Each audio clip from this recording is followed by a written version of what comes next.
the countdown. All right. Don't touch nothing. I already did it. It's 10 o'clock.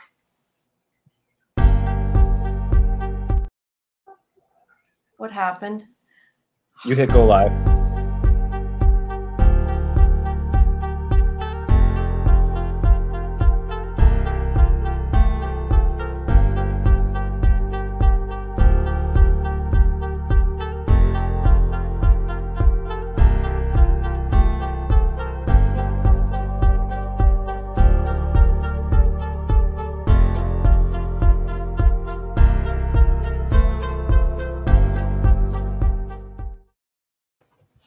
Hello and welcome to SciFi Vision presents Fandom Access for tonight.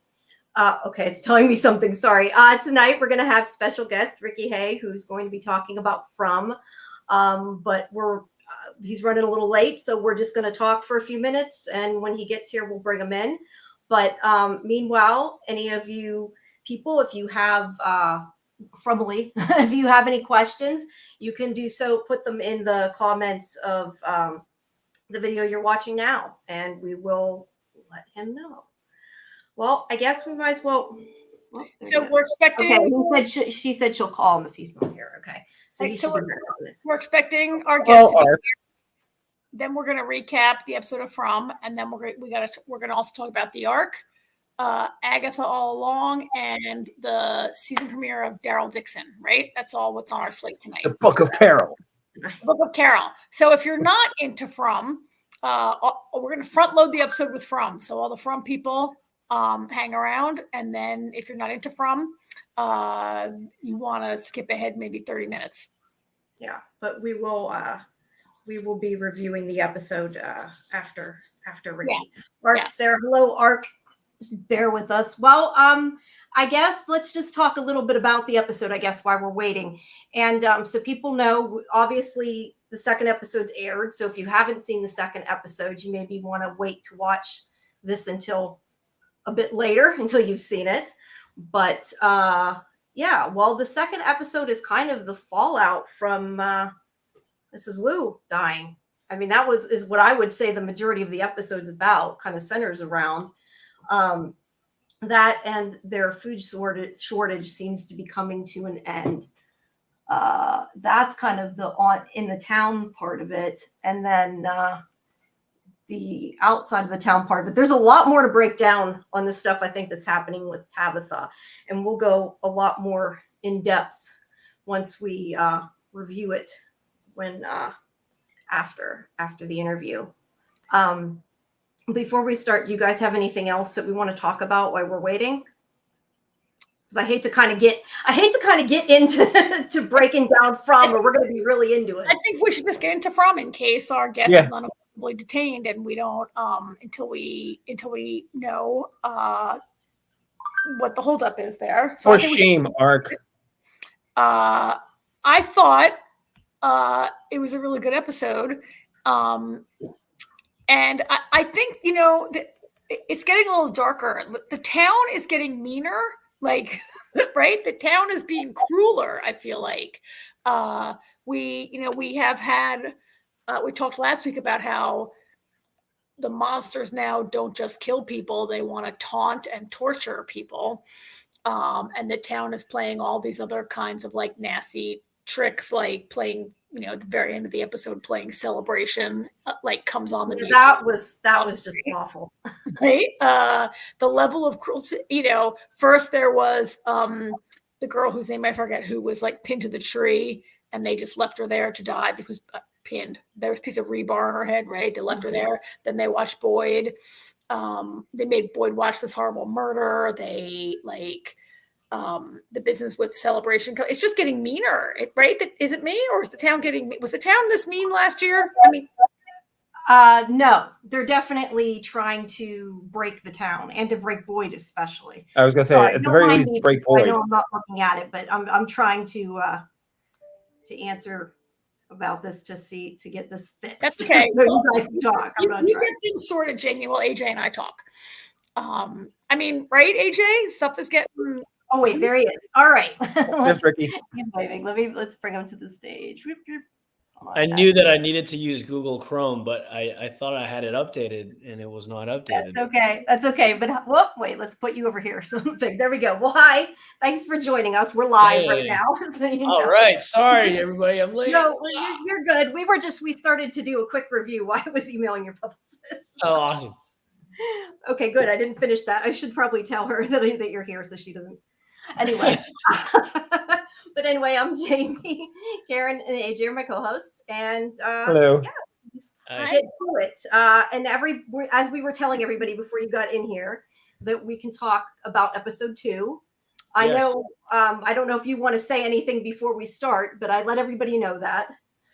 Is there anything else you want to say about the episode before we get started, or are you? I guess before we get started, I mean it's pretty fucking nuts, huh? That's what a crazy spin that we've all been on, and the everybody's that's seen it has been so supportive, and yeah, I'm just grateful that it's out there now, because there's definitely been some nerves and anxiety leading up to it, and now we're here.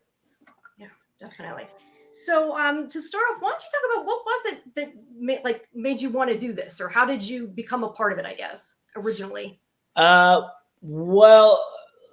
I mean, as most people would probably assume, and they'd be correct in the assumption, when I signed on to From, I wasn't really at the point in my career where I could just be like, turning things down, or like, maybe I'll do this, and like flipping through things and picking and choosing.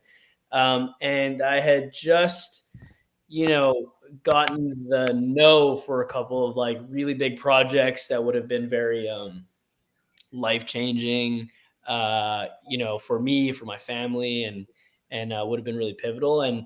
And so right before I got From, I did the audition. And of course, it was like one of those auditions that I was like, this is great. Like, this would be a dream job.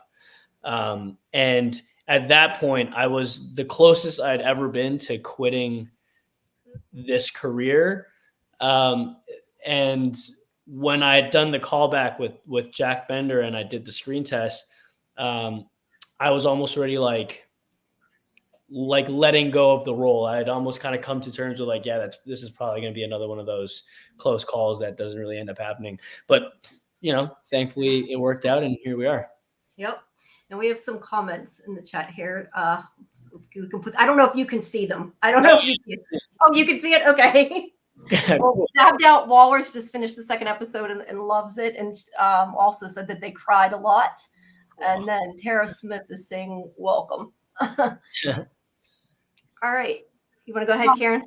Yeah. I mean, I thought this was such a power. We were just talking before you got here about how the town seems to be getting meaner. Like, whatever evil force is here, it's crueler, and things are getting harder. And I thought this episode was just,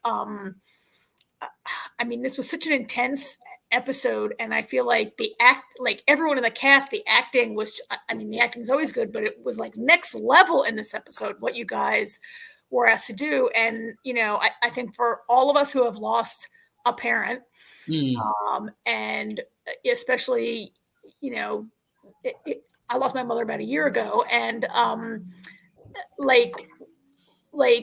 Kenny's reaction was just so, I loved how they wrote Kenny's reaction and his refusal to really give in and to cry, and he just kept saying, no, stop, get away. And I wanted to ask you about that scene, about how that evolved, how you work with what's on the page, and how that all came together. And you and Harold were both incredible in that. Right. I'd also say that really quickly. Sorry, if you hear screaming in the background, that's my toddler. Okay. There he goes. Yeah, there you go. Yeah. I think he heard me say it, and then he dialed it up. Oh.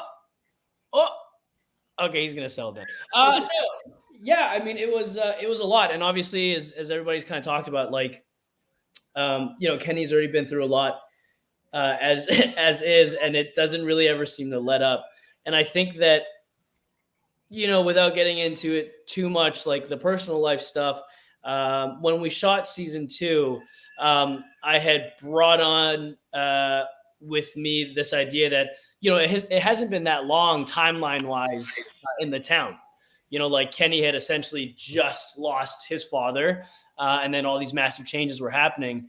And comparable to like, I guess, my real life, my partner, she had lost her father during the shooting of season 2.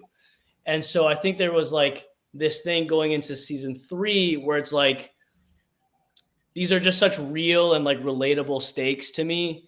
And there was just, I mean, making it up and faking it till you making it was never an option. Like the goal was always to pursue it as authentically as possible. And it was just such a tightrope act to kind of balance. And I've kind of said this in a few interviews this week, but leading up to the shoot for that tunnel scene, where Kenny and Boyd are standing in the snow and we're about to go in and set those things on fire. That scene was one that I was most anxious about for the longest time. And of course, it just became one of those things where we had to reschedule it because of snow. We had to reschedule it because people got sick, and reschedule it again and again and again. And it wasn't until like we were in the middle of shooting, I think like episode 5, that we went back and shot that scene finally. And unfortunately, again, without getting into it too much, a dear member of our show had lost a family member literally the evening before we shot that scene.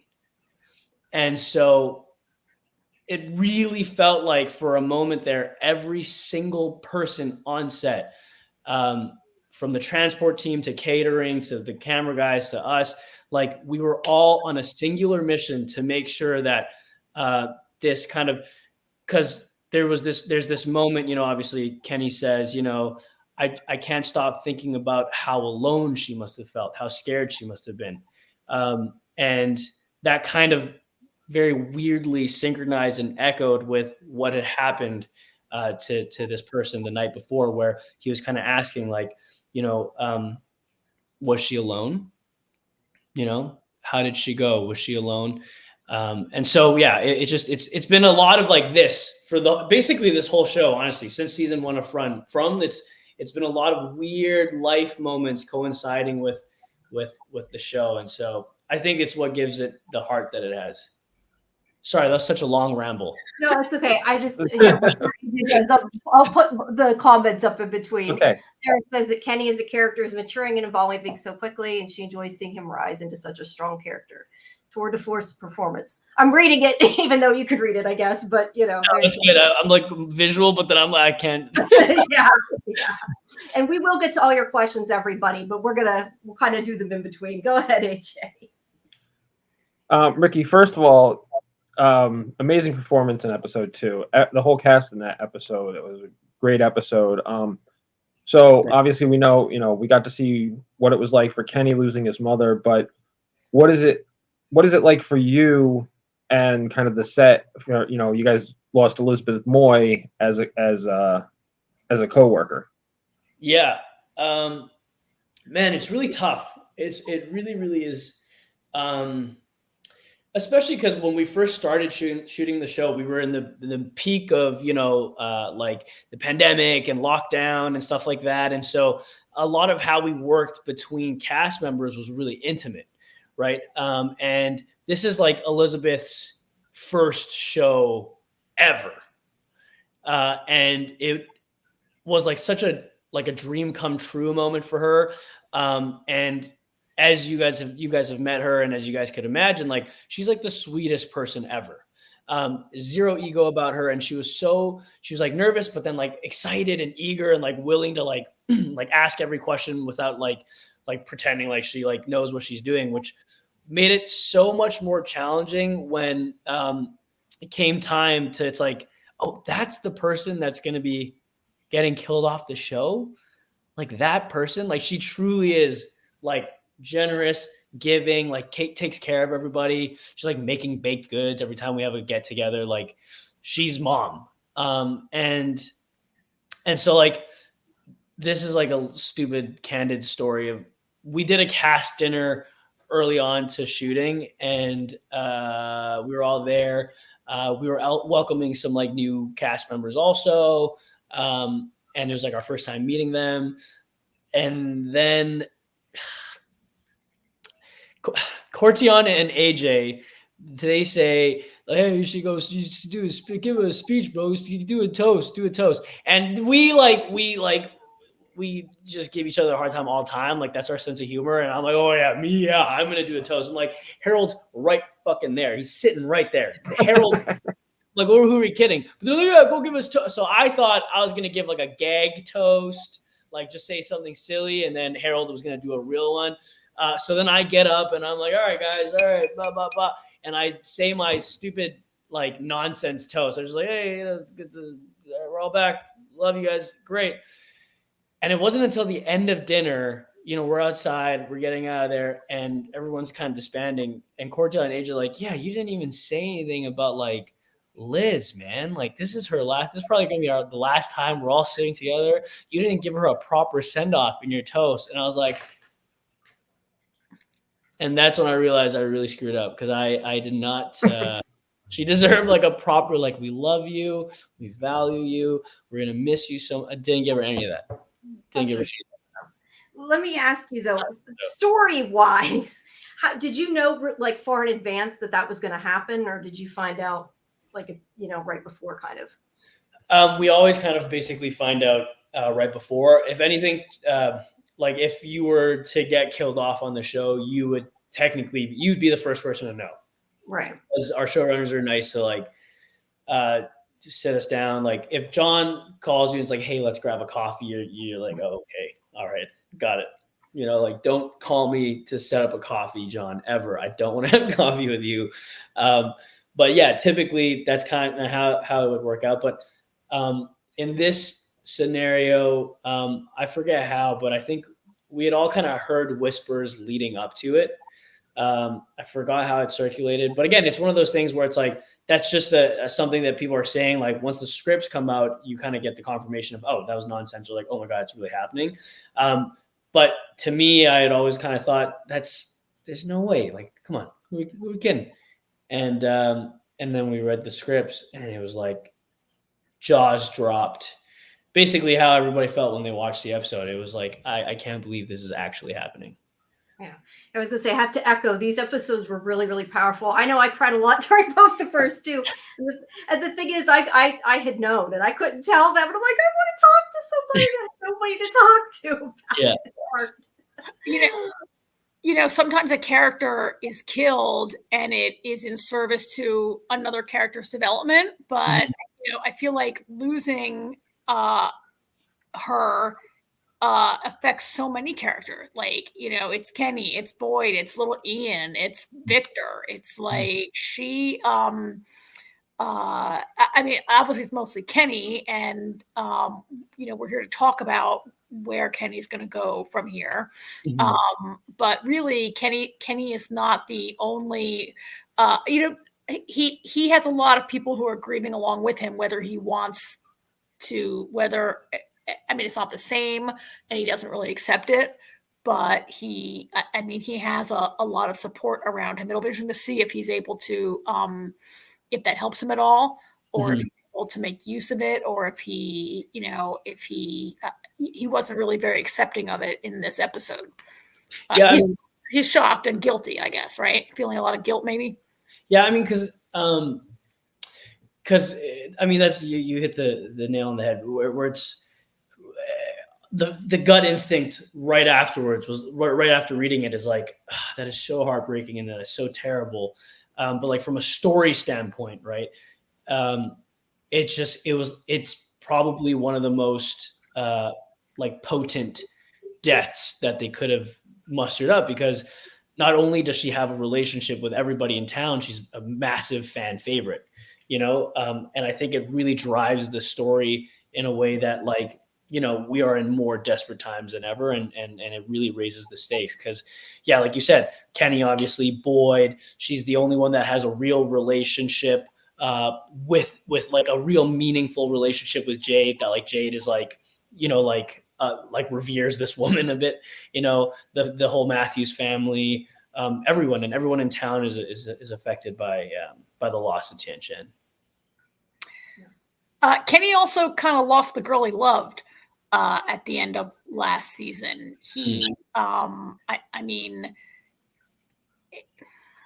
I worry that he's becoming really isolated. I mean, I haven't really seen it yet, but I'm worried that he could just go in his bedroom, shut the door, and like not be seen again for a while. Yeah. I worry about that too. I hope not. I hope not. But I think that Kenny's kind of taking up the mantle, like he's filling the void that basically Tian-Chen's gonna kind of, there's a void there now that she's gone, and he obviously can't whip up pancakes the way that she can, or run the diner as well as she can. But I think he's gonna try his best to do what she did, which is continue to help the people of the town, support the people of the town, and make sure that they're fed in his own way. And I think, and his, going back to what you were saying about like his relationship with Christy, I think that at some point after season 2, like me and Chloe were talking about it too, Chloe Van Landschoot, who plays Christy, we were just chatting about like, she felt that like there's still very real love between Kenny and Christy, but maybe it is more of a platonic love because and I agree, because I don't think that Christy's the type of person to be like, yeah, my fiance is here, but I'm in love with you. Like, I just think that like, and who knows what the writers have, in store for us. But Kenny, this is a part of me that I can relate to, which is like, yeah, I do think that there's no way if I can see a happy couple, like, what are the odds that one of us made it here into this town and get stuck here, but for both of you to be stuck here at the same time, like that's your person. You guys are meant for each other. You know what I mean? And I think that there's something beautiful about that, but sad. Do you have something, AJ? I'll move on to some of the questions in the chat once I don't want to cut AJ off. So part of me still wants to see Kenny go down in the cave with the gas cans. Well,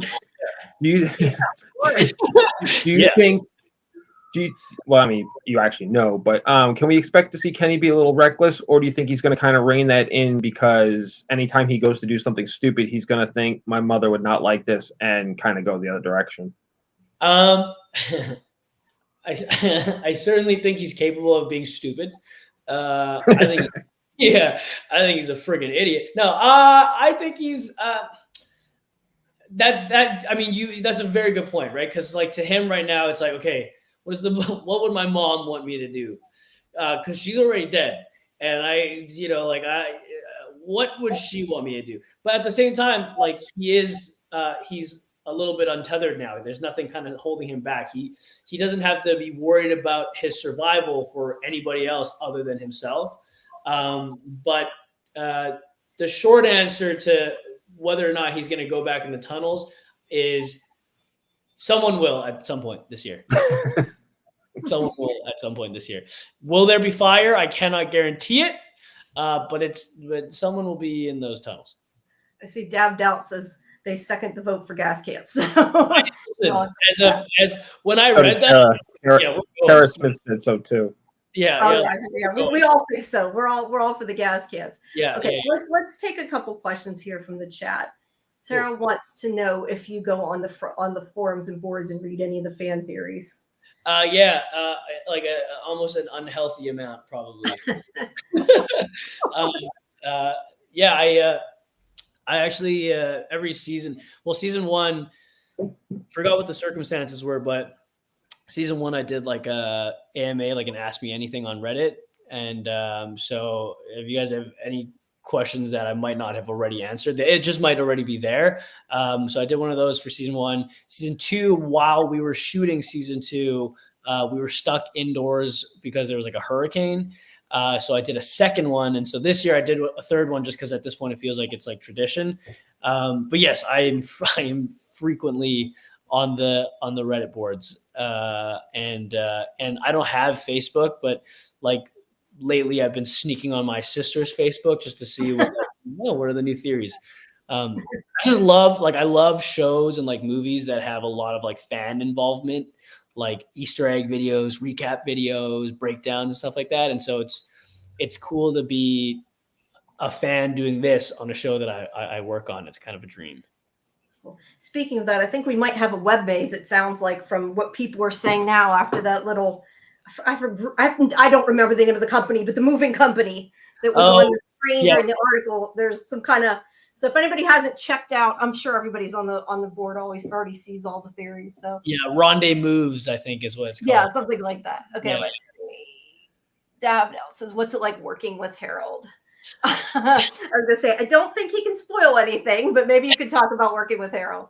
I might have something I could spoil. Maybe let's see. No, well, okay. Working with Harold, first of all, is like a dream, like an absolute dream. From the moment we had met, and beyond that, like I just got off the phone with him, this weekend.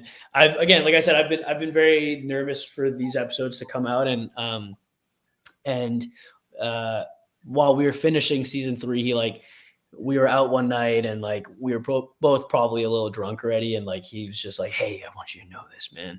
He said, Jack gave me like a quick, like a very rough cut of episodes 1 and 2, and he like starts fucking tearing up, and he's like holding me. He's like, "And I just want you to know, like when these episodes come out, you are gonna be so loved." And he's just, and it's like, it didn't even matter because we were just like drunk, and we're just like, what? And he's like, but there's just like, he's so supportive and so loving and so gracious. And even, before these episodes came out, he was just calling to check in and see how I was doing and how I was feeling about everything. And I get off the phone with him. I just think to myself, like, that is so wild that like, that guy's just my friend now. Like that's like one of my closest friends that I just call to shoot the shit with and talk about life and hang out and make jokes. So yeah, it's a dream. And then in terms of what I can spoil, Up to you to see if you get in trouble. yeah, we won't get in trouble because I said this in a different interview recently and I got the okay. There's a big hint in the basement is all I can say. Oh, all right. Yeah. I wanted to ask you something that I keep hearing coming up. People keep mentioning about the snow and it comes and it goes and everything. I'm just curious, adding the weather changing, did that come about because of when you guys were filming? Because I kind of got that impression from Harold, but he never actually said that just the season's changing in that. Because I know you filmed later than you were supposed to because of the strikes and everything. I mean, that's like way above my pay grade, but I know that when we finished season 2, there was talk of like massive changes are about to happen in town. So now I don't know if that meant that like they had always planned for the winter or things like that. Like, like I think Victor mentions like the trees are moving, like things are changing or whatever in season 1, I believe. So like, I think the plan was always that things were going to change. I don't know if us shooting in the winter just happened to coincide with that, but yeah, the winter was like a pain in the butt. It was a big change for sure. Yeah. Yeah, I'm sure. Let me ask you a quick silly question that I have. This actually, somebody gave me this question actually for Catalina earlier today. Let me ask you, what is something that you would give Kenny from the outside world to help him? Oh, I would give Kenny John Griffin. Like I'd kidnap John Griffin and then give John Griffin to Kenny and be like, okay, you tell him how to get the fuck out of there because we need to, like you tell him we need to get out. Yeah, I'd abduct John Griffin so quickly if we needed to, right away. That away. Works. And if it was you stuck, what would you miss the most from the real world? My family. Yeah, my family for sure. Yeah. My family and probably like Wi-Fi, I guess. Right? Because how would I watch this stream if I didn't have Wi-Fi? That's very true. I'm trying to find the question to put it up, but somebody was asking if you're going to any conventions. I lost the question. Any like fan conventions coming up, you mean, Jamie? Yeah, they're asking. I'm not sure what VidCon is. At least I'm assuming that's a fan convention. But So yeah, are you doing you guys doing any events coming up? Yeah, I'd love to. I mean, if it gets set up, I'd love to. I was supposed to. I think Cortion and Harold did like a horror con up in Tennessee in July, but it was I needed to stick around for family stuff. But that was the plan. Was we were going to go, and then I think there was going to be another one in Atlanta that we were supposed to go to. But it's just like scheduling stuff. I'd love to like meet the people who watch our show for real in real life. Like that'd be so cool. That'd be fun. Do you have, before we continue, do you have to go a certain time? I don't want to keep you longer. No. Okay, we'll go for a few more minutes and then we'll go. Do you guys have anything else you want to ask? I know I've asked more than both of you. Sorry. I had a question that just went out of my head. So one from the chat. That's nothing new. No, I wanted to ask you, are you a horror guy? Do you like horror? Do you watch horror? Is your own show too scary for you? No, I'd never been a massive horror fan, but I also have always like kind of watched like the classics. Like I watched The Grudge, I watched Saw. Huge fan of like Hereditary and like Midsummer and stuff like that. But it's never been like my go-to genre. My favorite genre of movies is an Adam Sandler movie. So that's gotta be like as far on the opposite spectrum as possible. So yeah. Even our show, it's like if not for working on it, I don't know that'd be like the first thing that I turn on. But I'm sure it's like, a lot of people that watch our show aren't necessarily obsessed with horror. It just they start watching and they can't stop. All right. Do you have anything? Oops, sorry. Then I got to ask a follow-on. Not only are like Jack Bender and Harold from Lost, but I feel like this show is like following the Lost. It's following Lost. People always. So we started this show. It was a Lost podcast. Okay. Years and years ago. And we've grown since then. We're huge fans. And I just feel like they're really following the playbook, but in a good way. And I wonder, you're a little younger than we are. Are you familiar with that show? Did you watch Lost? It was always a show that I watched like bits and pieces here and there. And I actually watched like the whole first season like years ago, like in high school. And I was really into it. High school. Yeah, but then I got into I got stuck with like, I don't think it's controversial to say that the ending of the series was controversial, and so it made me like, I was like, oh, am I gonna finish this? Like, am I just gonna be disappointed? But I've been meaning to finish it, especially after I booked From, but then I got into the thing of like, if I watch Lost, then I might like start like worshiping Harold more than I already do, and then like really, you know what I mean? And then I'm just on set, it's like, oh hey, I was like, oh, hey Michael, Dad, no, Harold, like I didn't want to get into that whole headspace. But I watched a really compelling YouTube video by this guy Drew Gooden that I really like, and he basically did this like, I think it's like a 40-minute video breaking down why Lost, including the ending, is like one of the greatest TV shows of all time. And I'm like, I gotta watch it. Yeah. All right. Maybe when you're done, maybe after so you can keep your Harold worship down. Yeah.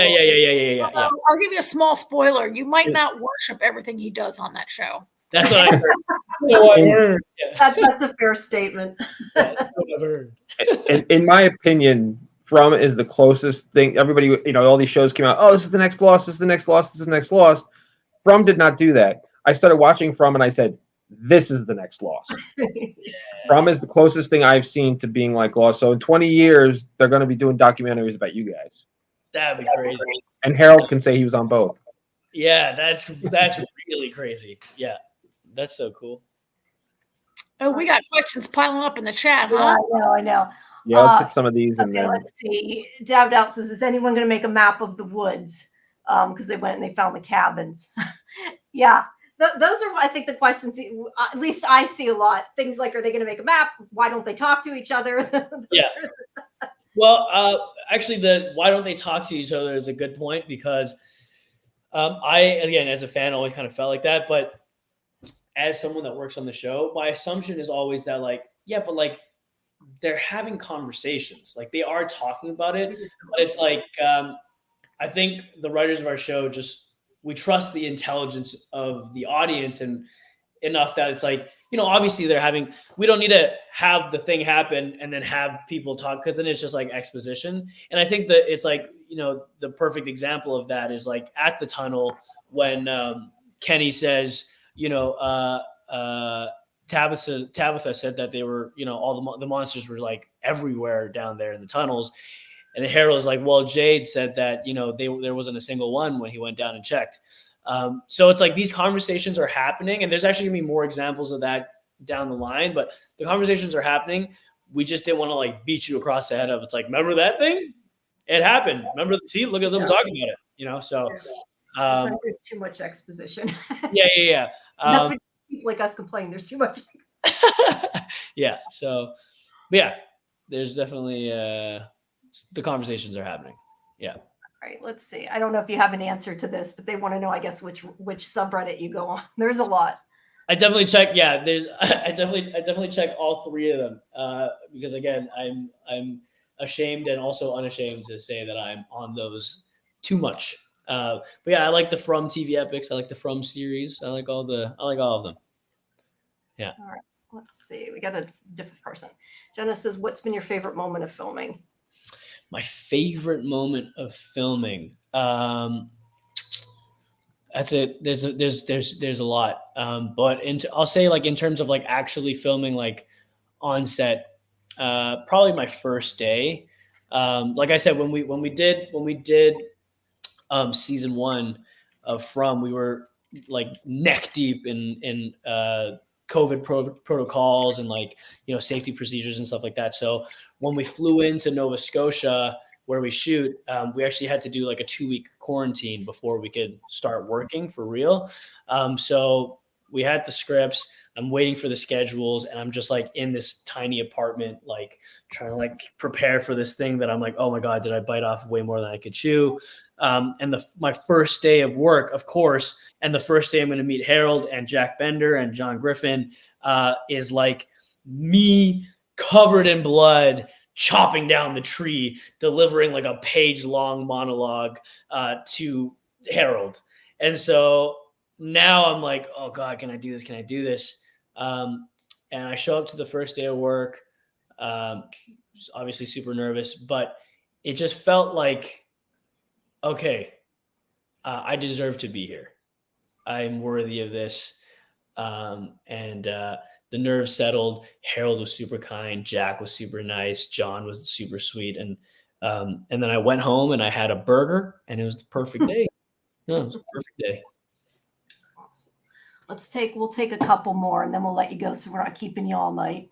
No worries. Let's see where to go. It's hard to find them. It's too much. Okay, let's see. Insane amount. Okay, I don't know. Why don't they record anything? Do they have a way to record it? That's my question. Well, my assumption is that they mean like maybe writing it down. Yeah, written records. Yeah, I'm sure somebody somewhere is like putting together a memoir. Certainly someone up in Colony House is like getting real high and just like, yeah, day 74. Yeah, like I'm sure there's somebody recording something. Yeah. All right, let's see. That was about favorite scene. We already did that. All right, I'm trying to scan through. Let's see. We already asked that. Oh, I don't think they need to make a map. We were talking about that, and we should have sort of. Yeah, they should make a map. And I cannot confirm nor deny whether or not they do. And it's like the blast door map in Lost. That's what they're probably thinking. Last week I had this theory that a map wouldn't help because maybe the woods aren't the same for everyone who goes in. That's my feeling. That's my feeling about it. And I think that's why the map thing is challenging, especially because, like, as we've already discovered, the trees are moving. So it's like, what does that even mean? Yeah. How can you map that if it's slowly changing or not the same for everyone? Yeah. Of course, usually my ideas are totally wrong. AJ will tell you. AJ is always quick to tell me when I was wrong. No. Listen, there's only one thing you've ever been wrong about, Karen, and ever since then we are pretty much on the same page. Yeah. Yeah, because it's a good point. Because when before we head out to go into the forest, Boyd sets down this is where the talisman hut is. This is where we were. We don't know where they dragged the tent, but if you stay in the hut, you're sure to be in a closer diameter every time. So, but we couldn't even that was the direction, and we headed towards that direction. We ended up somewhere else completely. So I don't even know if a map would do anything. Yeah, that's actually a good point. Now I'm thinking about it. Do you think this is actually really good? Do you think that Kenny still thinks that they might get home, or do you think he's given up hope, at least right now at this point, because it's kind of hopeless for him? Yeah, have a good day. he has a very poetic line coming up in one of the episodes that I won't spoil, but it's I think it goes without saying that at this point now, even if he were to go home, it's just him. So I'm sure he'd like to escape the dangers of the forest, but it's what am I going home for, kind of thing. I think he's just trying to make sure that everyone gets through this. If I'm being honest, as Kenny, I think it's hard to be optimistic at this point, and it's just whatever I can do to make sure everyone can still stay afloat while they're in this terrible, terrible place. That's true. We'll take one more question from the chat, and then we'll let you go because I know you've been here a while. Is there any relevance with the objects in the basement?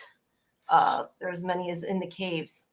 That would be Victor. That would mean Victor's father's basement, I think, is what we're talking about. Yeah, I would. The tunnels. There was many. I see what you're saying. I see what you're saying. Is there any relevance with objects that were in the basement? Yes. I know. I'm just sitting here keeping my mouth shut. Yeah, I'm like, yeah. It's not no. It's not no. Yeah, it's not no, but don't tell us why. No. That basement is like a Wes Anderson shot. You have to pause it and look at the entire background. And I've seen on the Reddits people pull out high resolution. I don't know how they did it, but there's really clear images. Mhm. There's some press ones too that came out. I know. Yeah. We used to be those people. Yes. Yeah, we kind of Yeah, are. we used to then lost every episode. I respect that. that. I want to ask one more question. If Kenny had to die, would you like to be eaten by a monster? When I was disappointed in episode 1 when Kenny's mom dies. We have that incredible scene where she's screaming off shot, and we just see Harold's face, right? And I was a little oh, she didn't get to die. And then in this episode, she gets to be torn apart. Would you like to be apart by demons? I don't want you to die. This is I think it's like dead actors who all want to become a zombie if they can when they die. Yeah. I'd hate to see Kenny just get shot and have a boring death. Yeah, no, I agree. But I also would not that it's boring, to be torn apart by monsters. It's certainly not boring, but I'm I kind of want it to be something different. It'd be cool if it was it was, I think if I had to go out, I'd like for it to be like that. Something unexpected would be cool. Yeah. Not when Ellis got stabbed and he almost bled out. That would suck. I don't want to, that's not how I want to go out. But something that's maybe a little outside of the box. Maybe something outside of the box. Yeah. That makes sense. All right. All right. Well, thank you so much. We appreciate you staying so long. We're going to be reviewing the show now. I mean, if you want to stay, you're welcome to stay, but you probably don't want to keep listening to us talk forever. But I know you've been here for a long time, so we really appreciate it. I think we got everybody's questions. If I missed somebody, I appreciate it. And I'm sorry. I mean, I appreciate it. If I missed somebody, I apologize. We appreciate your questions. There we go. Yeah. And I appreciate you guys. Thank you so much for having me. I will get going, but and sorry about being late. Oh, it's okay. That's okay. I'll actually see you during the junket for a few minutes anyway next week. That's right. Yeah, I'll see you guys in a few days, I think. Yeah. Yeah. Hours, basically. Yeah. So I'll see you guys in a few hours. Right. All right. All right. Thank you for coming, Ricky. Thanks. Pleasure meeting you. Thanks a lot. We appreciate it. Yeah. Bye. Bye. Can we just highlight this awesome comment from Austin, who says that getting eaten by monsters is so played out in film?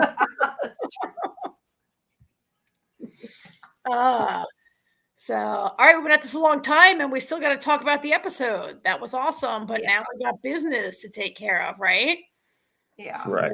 So, I'm going to give us some better background here. In fact, I might put myself off the camera. Yeah, you're gonna put all those pictures in there. Yeah. Well, the camera this one just blocks me out, but Yeah, just watch you. Block the camera. we're gonna move on here. in a We're moment. talking about the episode. Feel free to give us episode comments too while we're doing that. So, as I we just want to say, I forget somebody here. They did answer that question about the. I'm never going to find it now. About the website, that there was a painting with a sigil, but the talisman was a little bit different than the one on the talisman. I didn't realize that. I knew there was a painting, but I didn't see that. Wow. That was just about the web maze because we had mentioned it. So, all right. Well, let's get talk. to it, I guess. Let's talk first about what happens outside of Fromville. Can we do that? Do you mind? Go for it. Since this episode every episode takes place in 2 locations, I guess. So, like, can we first talk about Victor's dad and Tabitha, and that little part of the show? I still think that's the most interesting part to me. That's what I wanted to know more about. Yeah.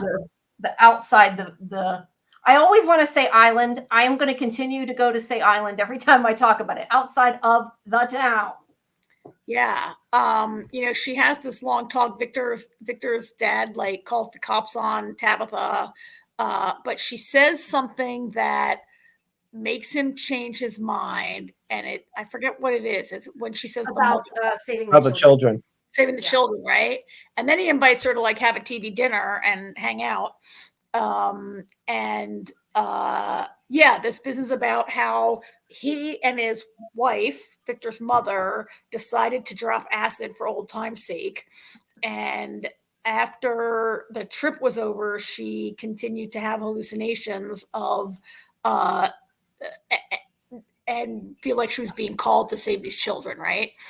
It's a really interesting, and so she started painting everything she saw, and all these basement full of paintings are like a lot of images that we have seen before. And there's like a shit ton of them, right? Yeah, there is a lot of press. That's what I was saying. The ones that are clear of that might be the press photos he was talking about.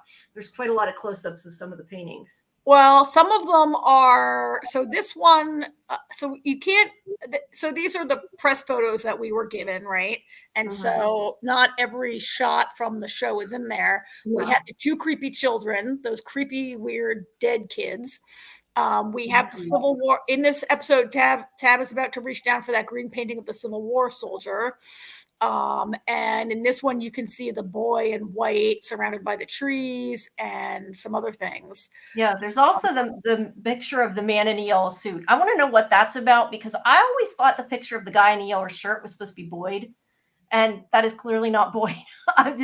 That's just my comment. Before we get too far, though, I want to read Tara's comment here, because everybody has been saying this, and I totally agree with this statement, is that he did not ask about his wife and kid. I mean, I think it was a given, the way she talked, that they were not in the town. But, yeah, I was really surprised they did not mention Eloise or his wife pretty much at all. On that, and that, you know, they don't show him saying what happened. Like, what do you mean they're not there? And then and Peter has told the story of how they were killed, right? So maybe that's the part that Ricky was telling us, that they trust the viewers to accept that happened off camera. But yeah, you'd think he would be, I mean, I guess maybe they've been gone so long, like 40 years or whatever, that he probably said to assume they're all dead. And I assume that he would think that automatically. So to see her telling him they're dead might not have the emotional punch that learning that one is alive, I guess. This kind of turns the show. I'm gonna turn my camera off also, AJ. Except I don't know how to do that. My camera froze. Yeah, I don't know how to turn at the bottom of the screen. Just at the bottom of the screen, just click stop. Stop. Yeah, there we go. You see how tech literate we are when it comes to StreamYard. People can hear us. So go ahead. I mean, this kind of changes things. Like the idea that we were talking before the episode. I don't think you were here, AJ, but I was talking to Jamie about how I felt like if she was called, now I felt like that's even more like parallel to Lost, how the candidates were chosen to come to the island.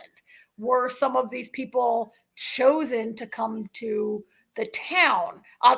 First the Victor's mother, now Tabitha. Are other people like, have other people there been like, I always kind of, the show always has been kind of like, oh, it's your bad luck to get stuck in, the town, but maybe there's more going on there. I don't know. I don't know. Austin is saying, feel like she totally went there on purpose. I assume he means Miranda. Yeah. I would definitely agree with that. And, yeah, I mean, whatever Miranda may or may not have been, it sounds like, I keep wanting to call him Victor, like Henry thinks that that's Tabitha's point. Now Tara's saying that she wants to believe, and by the way, if I am wrong about anybody's gender, I apologize. I realize I probably should quit to keep saying they and not, because I don't know who everybody is, but that wants to believe that Tabitha's in the real world. Yeah, and that was my question for you guys. There's a lot of people that still think Tabitha is not in the real world. What do you think about that?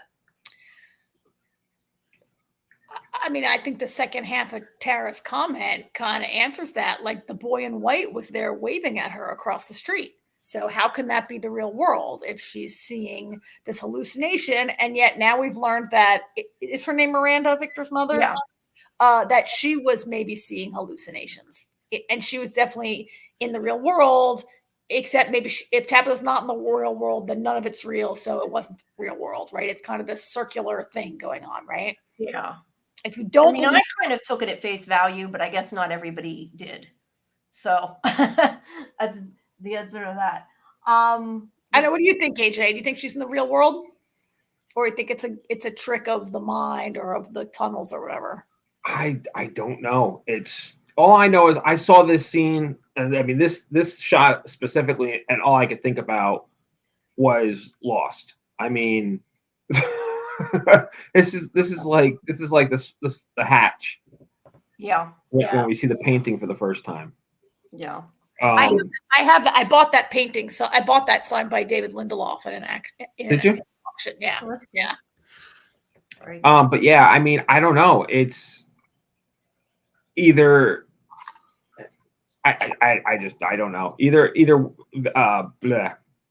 his mom was connected in a different way to the land in between, or I'm not really sure what the answer is going to be. It has definitely turned the show on its ear a little. Yeah.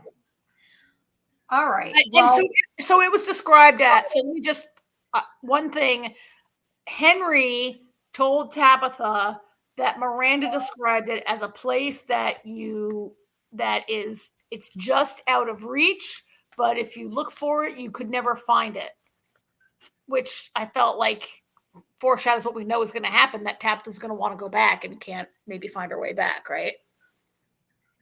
Yeah, well, we know people come from everywhere, so that's, we don't know. We don't know where, because everybody seems to be able to come there, and they're all from different places. So that's so then the way she described it, they weren't necessarily all like taking the same road trip on the same road and hitting that tree. Like she went there on purpose, it sounds like. Yeah. And then, all right. Yeah. And Tara's saying that her room number added up to 47. I didn't see, and on level 12. Uh-oh. Yeah. They're talking about the room number and the floor number of the hospital. Oh. All right. Well, let's go to let's move on to what's in the town a little bit, because we don't want to over too much. We're not going to ever get done. So the beginning of it, when we sort of talked about this, I think that the beginning of the episode with Jade finding Boyd, I think that was probably one of the two most, well, no, maybe one of the three most emotional scenes in the episode. He's in shock and he's like holding her, and that after he gets over there, and we kind of find out that he tells Jade at that point that they force him to watch, although I think Jade had already figured that out. But yeah, that's where we kind of find out what happened. And meanwhile, Kenny and Jim are all happy because they found food. That was sad too, because they're like coming down all happy, smiling, and like the bubble's gonna break, Yeah, we don't have photos of that. All that's too spoilery for them to provide photos of. But that was so the town takes away and the town gives, right? Like, not the town. I'm not sure those kind of foods usually grow in the wild, do they? I mean, I feel like somebody had to have planted them near the cabins. Well, all I really saw was cabbages, and then it looked like carrot greens hanging out, and they mentioned potatoes. Like, they're definitely hardier. Those are things that grow in. I've just never seen cabbage in the wild, but maybe it's just me that I thought that. I don't know. I'm saying those are fall harvest foods that they found there. Cabbage, potatoes, root vegetables, like a lot of that stuff. But somebody must have put it there. It doesn't, I mean, they're probably, those were not, whatever type of cabbage can be wild, those were cultivated round cabbages for sure, right? Mm-hmm. But the town, what? So are there opposing forces of good and evil at play? Like, ever since the hailstorm, nothing will grow in the town and all the food is rotten. But outside of town, they're finding fresh food. Like, is there a force of good, or is that a trap to lure them out there to their death? Yeah, and that's what Tara's saying. The food bothers them, that they don't find it exciting because they don't know who planted it. I'm of the opinion that the monsters, whatever it is, the powers that be, I don't think they want everybody to die because they enjoy playing with them. So I kind of always feel, just like how they said something at the very beginning about the animals wandered out of the forest, I don't think they're going to kill them all, and I don't think they're going to let them all die because it wouldn't be fun. I think they want to give them hope. Oh, you think they don't want them to die of starvation? They want to actually get to kill them themselves. Yeah, like they want them to suffer. They want them to think they're going to die and everything to do with that. But I don't think they truly will let everybody die. I think like the ones on the radio, whether it's the monsters or the same people or same creatures, I don't know. But I think that there's something there in this town that, like you said, sort of maybe provided the food so they wouldn't die, because there's got to be something. I don't know. That's kind of how I feel. I just don't feel like they will die. I mean, not that I don't feel they will die. I do not feel like they will let everybody die. Let me rephrase that. That's an interesting theory. I'm not sure if Yeah, I don't know. I just felt like that because, like I said, I think they said something originally about the animals walked out of the woods, and I remember thinking that's kind of weird unless they put them there. So I don't know. That was maybe the animals walked over the tree in the road and got like stuck there. Yeah, I guess that's true. That could be true. But that's a lot of animals that just happen to walk into the. But I guess then all these I'm being a little facetious. It's only a couple of cows and goats. It's not a lot of animals. Yeah, I guess that's true. All right, let's see what else. Sarah comes to tell Christy about Tian Chen. That's not really something I'm trying to see about them bringing. I guess the other thing is Ethan and Julie are when they're that kind of whole conversation where Ethan's upset and trying to bring her the blanket and doesn't quite get that she's dead, or at least doesn't want to accept it, and Victor doesn't want to help. What do you think of that scene? You and the people in the shadows think about that scene. I mean, he's a kid. I just kind of feel like he didn't quite get it. No. See, I think this is an incident of shows making kids seem littler and stupider than they are. Do not tell me that this child doesn't understand death. His brother died. No, I just more took it that maybe he didn't realize she was dead. But I guess like maybe they didn't tell him she died. They said she got hurt. You know what I mean? No, he knows she was dead. But I guess he would have to know that that's probably what happened. But yeah, no, he knew she was dead. Boyd was covered with blood. Opening the door. She was dead. I think they tried to make it like he doesn't. He's like, oh, Chrissy can fix her. Like they try to make it like he doesn't understand it. And I'm like, so much of this has been about this family grieving the death of a child. Is at the core of this, right? And multiple people have been killed over and over again in this town. And for the kid to suddenly, like, I thought maybe we talked last week, was it this kid or a kid another show that they were like, why are they trying to make the kids seem littler than they really are sometimes? You know what's funny, actually? I find opening the door. Yes. I find that they make kids either the best part of the show or kind of the worst part. How many shows have we watched and we're like, wow, the kid is the best part of the show? And then other times, like now, we're like, really? Can they make the kid any stupider? Yeah. I mean, that's the only other thing I can say is maybe he couldn't accept it. He was sort of in shock, but I don't think that's what they were going for. I think it was a little weakness in the episode. But that was a good point with the comment. We complained last week that he opened the door. You've lived in this town long enough that you don't open the door, right? Yeah. How old's Ethan supposed to be? I don't know. I'm bad at judging ages. He's at least 10. I'd say old enough. Probably 11 or 12, though.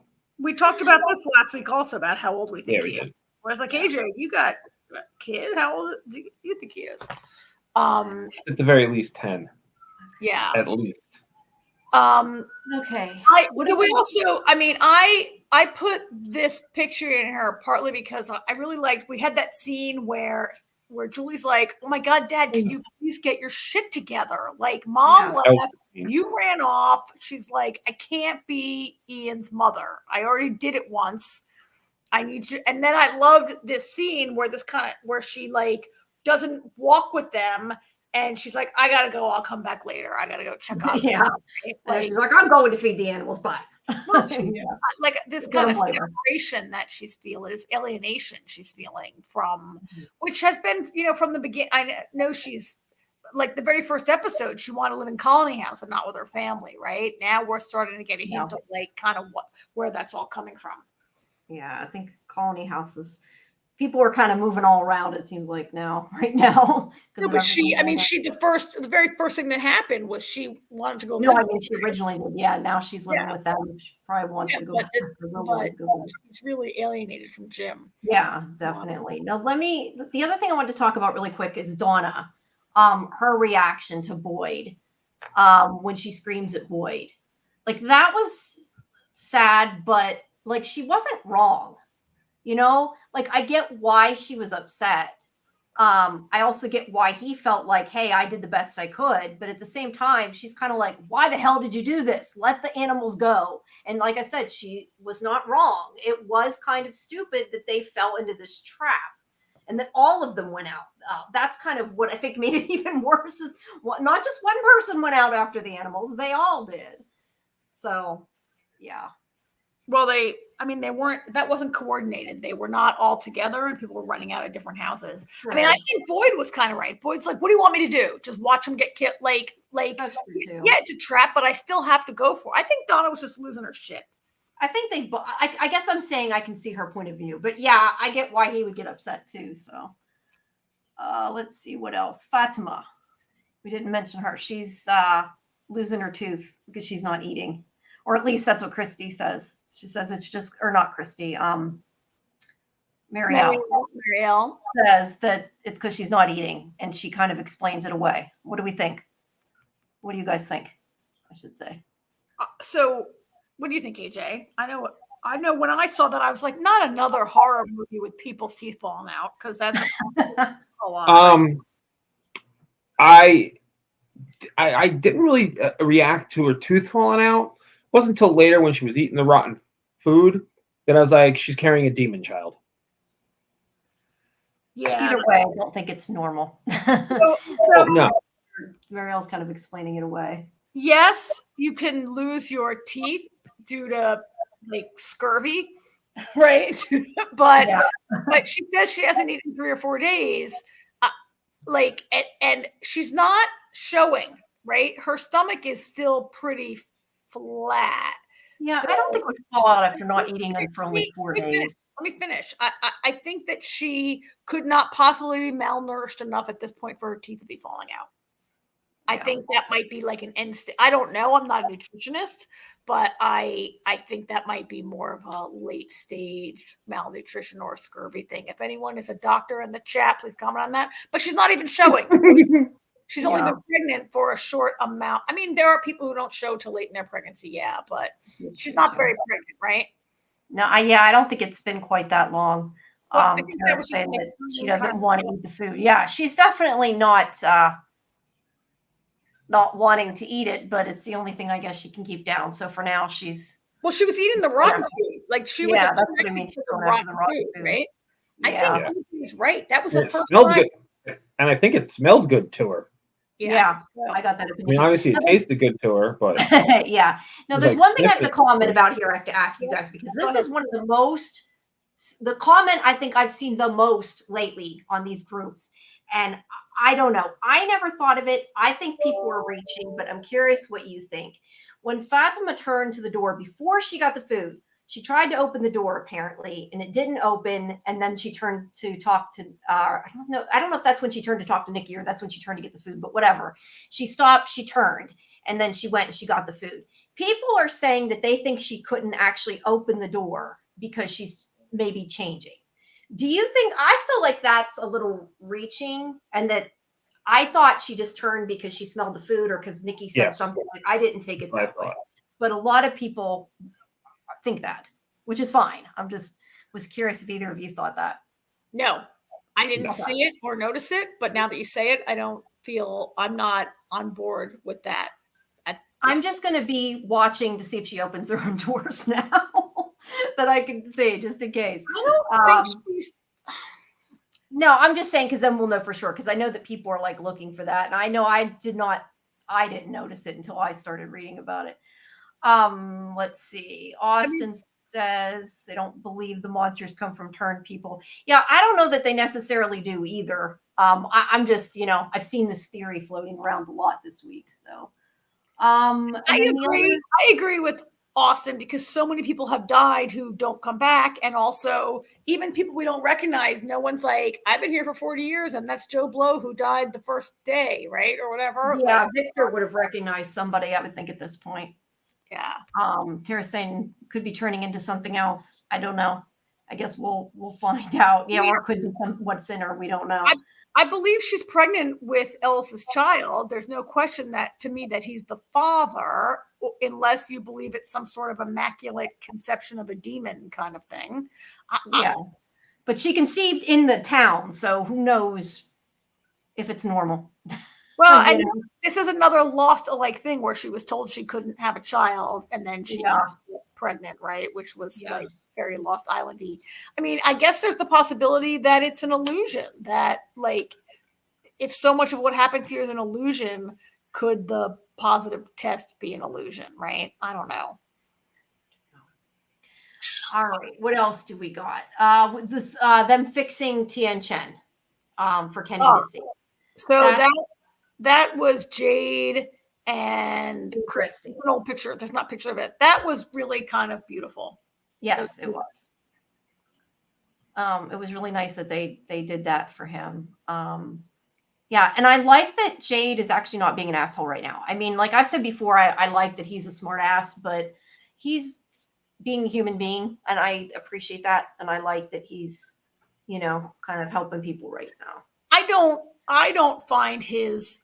don't like his smart assery because I don't find it to be good natured. It's always mean. It's always mean and demeaning to other people. It is, but at least he apologized. That's what I think is funny. I guess I more think it's funny. Not that I am condoning it. I just think usually his lines are funny. But yeah, he's the Sawyer of the show, except he's much meaner. He's mean though. Yeah. I mean, then again, Sawyer was sometimes too. Now Tara is saying something really interesting that I hadn't even thought about. That she got the blood transfusion. Because she did get Boyd's blood, didn't she? I'm trying to remember. He gave her the blood after the worms went out, but we still don't know if the worms had any kind of effect left on him. That's why he had to get rid of the worms. He couldn't transfuse her until he got the worms. Yeah, but do we know? I mean, do we really know that? I mean, we know they seem to be gone, but do we really know they're gone? I just think that's definitely interesting. I didn't mean to say it's how fun to watch.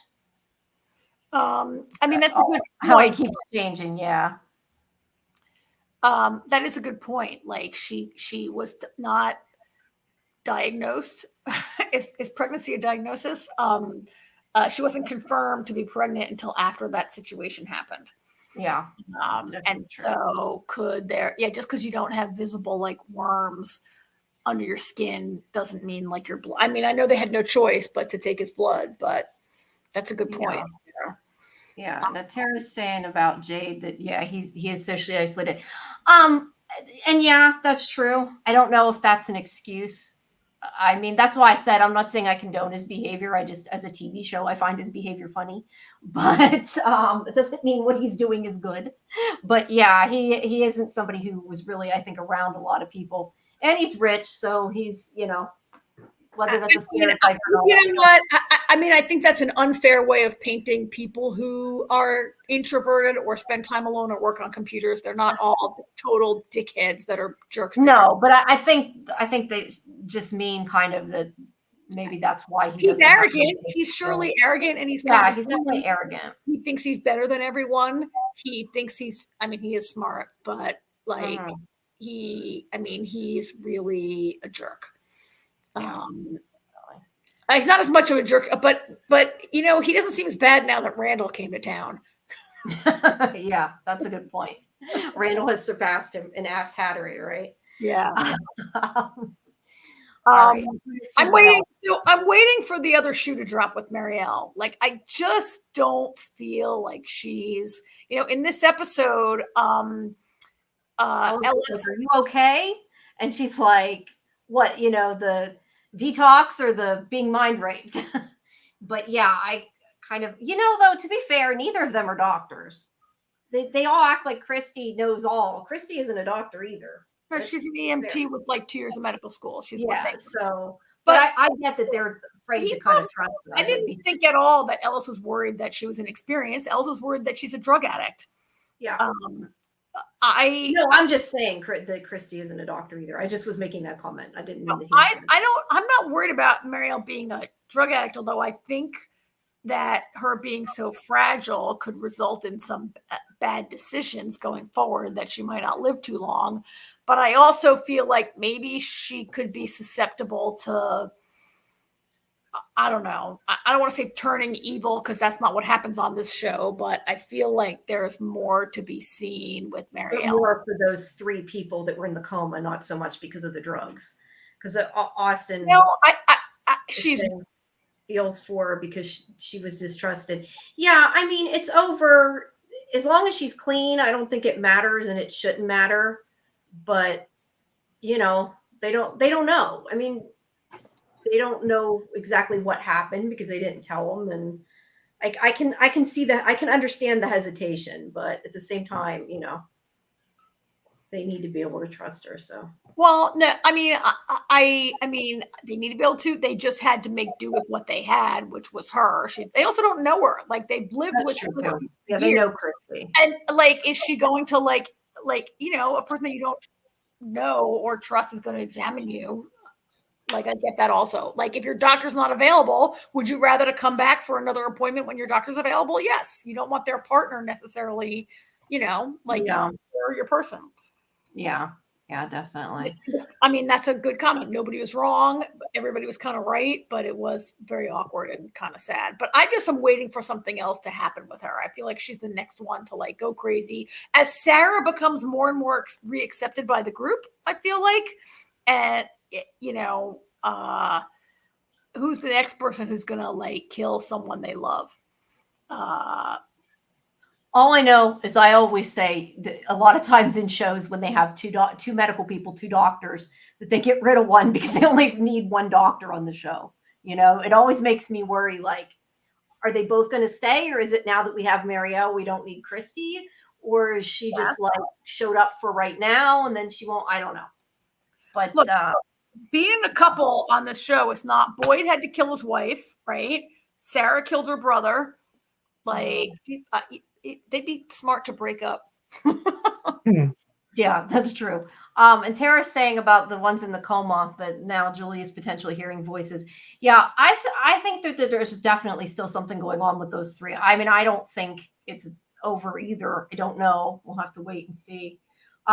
Yes, Julie, to answer Tara's next question, yes, Julie doesn't want to become like Sarah. She told her that. She admitted that. Because she's afraid the town is affecting her. Okay, so moving on, Ellis tells, or not Ellis, sorry, Boyd, and if I'm moving too fast, just tell me. I just want to make sure we get. You've been on the show a long time. So Boyd tells Ellis that he's going to catch one of them. I don't know how he thinks that's going to happen, but he thinks he's going to. I question if somehow maybe they can use a talisman on the outside of something. That was my thought, but then I would think that they would just pull the talisman down if it's on the outside. So I don't know, but yeah, he thinks he's going to catch him. They do appear to be slow moving. That's a spoiler. You guys could talk about the spoilers in the chat, but we won't talk about the spoilers on the show. But it's from the trailer. I think it's in the trailer. But that's kind of a spoiler, so we'll. And then the other thing, let's see, what else do I have? Oh, the phone call. That was the other big thing at the end. What do you guys think?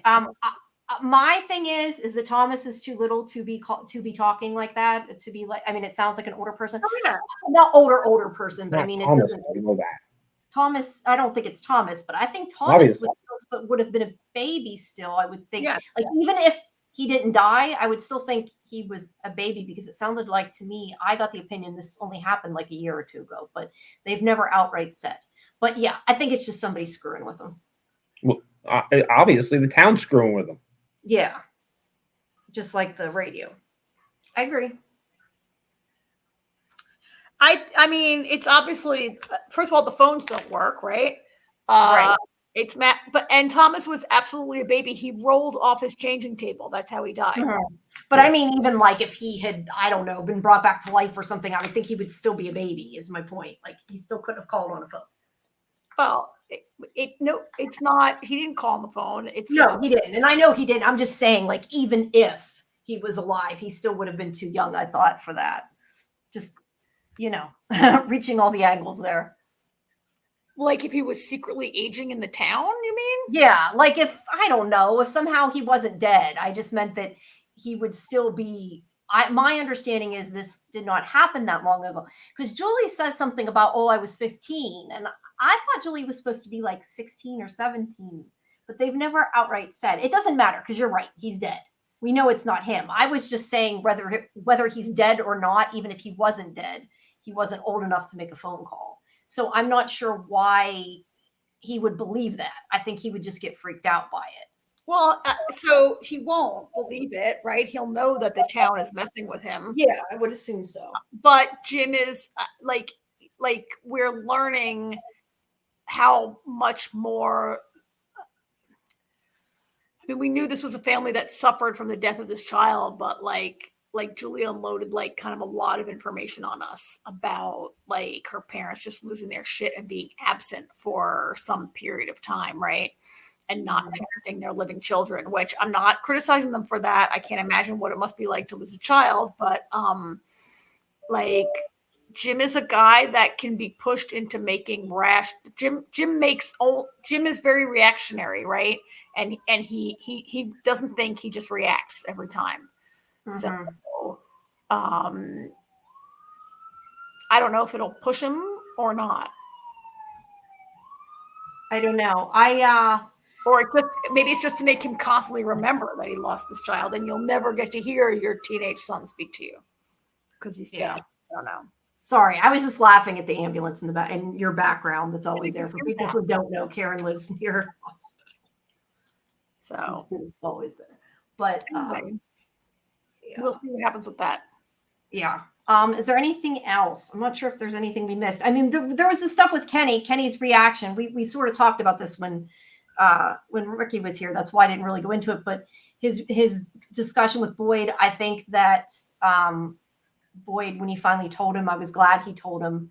We knew it'd be hard for Kenny to hear, but he needed to tell him, obviously, that he was there with her, and the fact that he remembered.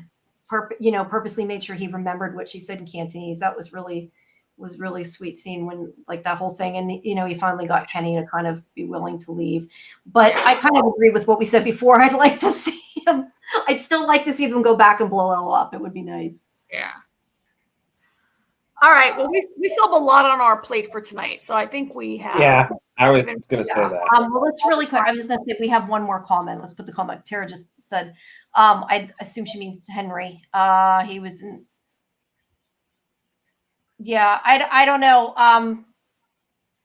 We don't know. He did not ask. Henry did not talk about his wife and other kid, which I kind of wonder and have said that before. He's the last person to see. Yeah.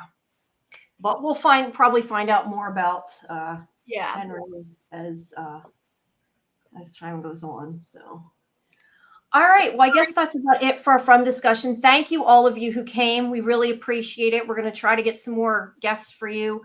I have been given permission to air the clips of Catalina's interview, which will be, it has to be after the next episode. Tabitha. Yeah, actually, Robert Joy, who plays Henry, was supposed to be there as well, but he had to cancel. So it was only with her. But I will be playing pieces of that next week. We'll put on. But, we're going to try to get more From stuff. But we appreciate y'all coming, listening. We invite you to hang around while we talk about the other shows that we cover each week.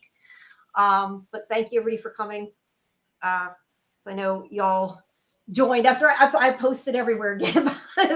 I spammed all the From groups, and thank you for the people that are saying they subscribe. Thank you, appreciate the subscriptions, definitely appreciate it. And we're here every week, so come back next week, whether we have a guest or not. We're still going to talk about From. So, okay, great. So, thanks everybody. The ARC crew has been waiting to talk about the ARC Patiently. Yes. Yeah. Thank you for waiting. We appreciate it. I'm posting on Twitter, so X. I still call it Twitter. I've given up trying to call it X because I still say Twitter. Yeah. This was episode. Is it episode 11? Yes, 11.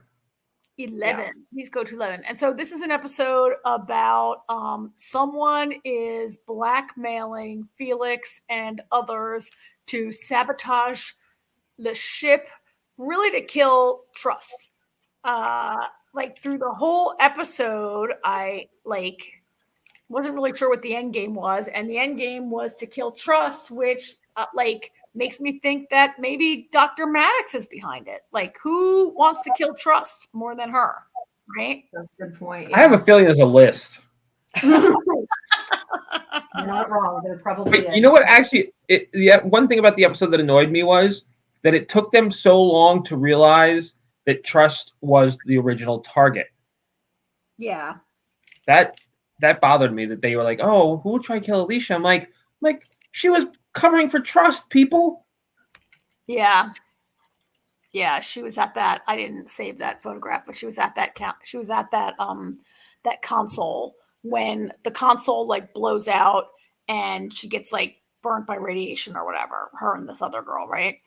And it turns out that there's there's this other woman, Monica, was that her name? A red shirty woman who was also being compelled to do stuff, right? So Maya, I think. Not Maya, Monica. yeah.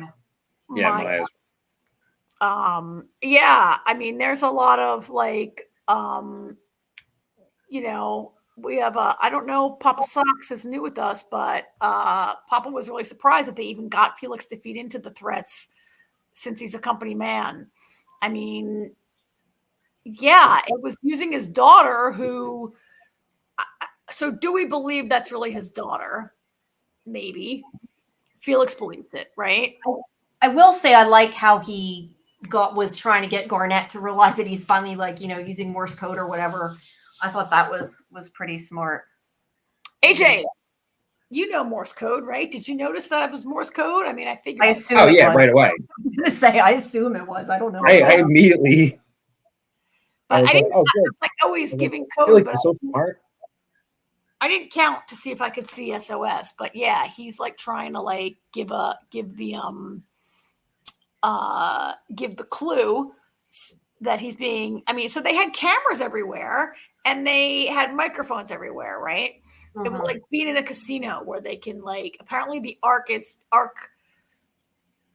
the Arc 3 bridge And so the later arc had all these cameras that arc 1 maybe wouldn't have, or only anyway, it's only the bridge, right? And unfortunately for Felix, he's apparently always on the bridge, and they can actually, but when he tried to not do the transistors the way they told him, they saw that. It's not the bridge. It's not. But he definitely tried. At least I thought he did. I took it that he was trying to tell Ian too. Like he was kind of giving Ian looks like, look at it, something's wrong with it. Did you feel that way? Because whenever he came in, I kind of thought he acted weird on purpose because he was trying to get him to get it without saying it. I don't know. He's a little weird. He's a little weird, that guy. Anyway, like he's a little. He's not weird. He's a little stiff, Felix, right? Yeah, that's a fair way to put it. And Papa Socks is saying that Lane would have figured out the SOS, and probably right. I kept probably right. Rest in peace, Lane. Rest in peace. Oh, and speaking of, for the people who don't know, I also forgot to mention this. I should mention this while we're here. I talked to Dean Devlin and Jonathan Glasner yesterday, so that interview will be up on SciFiVision.com tomorrow, and we can play a clip of that too. I think I have to double check, but I think we can here next week. But talked about that and about the whole idea of removing Lane and adding Ian and why and all that. So sorry, I just wanted to throw that out there because you said that. I forgot about it. Sure. Do you guys think these two? We had our two like super sleuths working together reluctantly. Boy, that hoodie is ugly, isn't it? Do you think these two are going to? That was a random comment. Do you think these two are going to? Kind of an ugly orange, yeah. Do you think these two are going to become friends? Oh, but wait, Papa, sorry. They're the showrunners. I'm assuming Papa Socks is talking about what I was saying. They're the showrunners. Dean Devlin and what's the other guy's name? Dean Devlin and Jonathan Glasner. Well, they're executive producers. I think they're both listed as showrunners, but they're executive producers. And also Jonathan Glasner directed the finale, which is why this will not go up until after the finale, because I talked about the finale. But there's also, though, if you want to check out, for people who are listening, if you go into our live tab on SciFi Vision on YouTube, we interviewed these two actors right there about the show before on our podcast. So you can go back to and also watch that. About 3 weeks ago, yeah. And we need to. All right, we need to keep moving our show along. Down what day it is, make it easier for people to find. But anyway, so it's there. It's let me ask this question. August 27th. Sorry, go ahead. What do you guys think about? Sorry, the whole Ian and Garnett thing. Like she basically tries to brush it off as much as she can, but then at one point she's finally like. It kind of explains herself a little bit. She's like, it's hard. It's it's hard to wrap my head around because it was still just a dream. What do you guys think about that with the end game? Like, do you think it's going to be? I personally, I don't think they're going to end up coupling up. I think it's going to be something that they deal with over the course of a couple episodes, and in the end, they're just going to be friends. AJ, you're making me think now of the scene, one of the scenes that Bryce and Ian have together, where they're talking about how Lane likes jazz. Ian likes jazz and Lane never liked it. And Ian says, see, we're not at all the same. We have different lives. And Bryce says, oh, well, I kind of, for what it's worth, I like jazz. And you're making me think of that. Like, he's pointing out we're not the same person. So like, you're making me think of that. And I'm like agreeing with you. He's not the same guy. And maybe she's not going to be in love with him. And she can separate the dream from, I mean, we've all had weird dreams where we're married to some random person and we don't, I'll say the same thing I said last time. I think it depends how long it felt like the dream really lasted. If part of her does remember it being years and years and years, I would hope just personally that it means more to her than the way she's acting. But I think maybe she sees both points of view. I don't know. Like maybe it feels long, but it doesn't feel long. I mean, that's neither here nor there, but that's what I hope, I guess. Yeah, I mean, sometimes a dream feels long while you're in it, and then you wake up and you're like, well, I was, it wasn't. Yeah. not asleep for I guess that long. that's true. I don't know that my dreams feel like years, but at least you hope it doesn't, right? I mean, I don't think they're going to get to, I'm with AJ. I don't think they're going to get together romantically, but maybe they will be friends. I think Papa Socks agrees with you. Said that Should Have Been You was a perfect title and that they don't have any chemistry yet. Yeah, I don't know. I feel like, and again, I tend to be a shipper. You guys haven't listed our shows. I tend to always be a shipper. I feel like it was a way to get them to have that time together so we don't feel cheated that they didn't get to know each other at all. Whether that will result in anything down the road, I don't know. But I kind of feel like it has the potential now because like Ark is saying, it was a lifetime. Yeah, I feel like they spent decades together. So I felt kind of like Ian did. How could you, after you were married, after you spent decades with this guy, just be like, oh, bye. You know, it should have been not you. But You were unconscious for like 2 hours. Sorry, what? You were unconscious for like 2 hours. So it felt like decades, right? Yeah. But they didn't literally live like, yeah, that's like why I said it's kind of both in there in that time, right? Like they weren't in an alternate dimension that they lived, that where time passed more quickly. It was in their mind. I think the unrequited love storyline offers maybe more tension and more interest than them being together as a couple. We've got 2 couples already. We can't have the whole cast couple up. Yeah, that's a good point. But Papa Socks is saying maybe would appreciate the dream more if she had been honest. Yeah, I don't know. Maybe that's why I feel like she acted like she loved him in it. So I'm kind of like crushed after, I guess. So, I get. Yeah.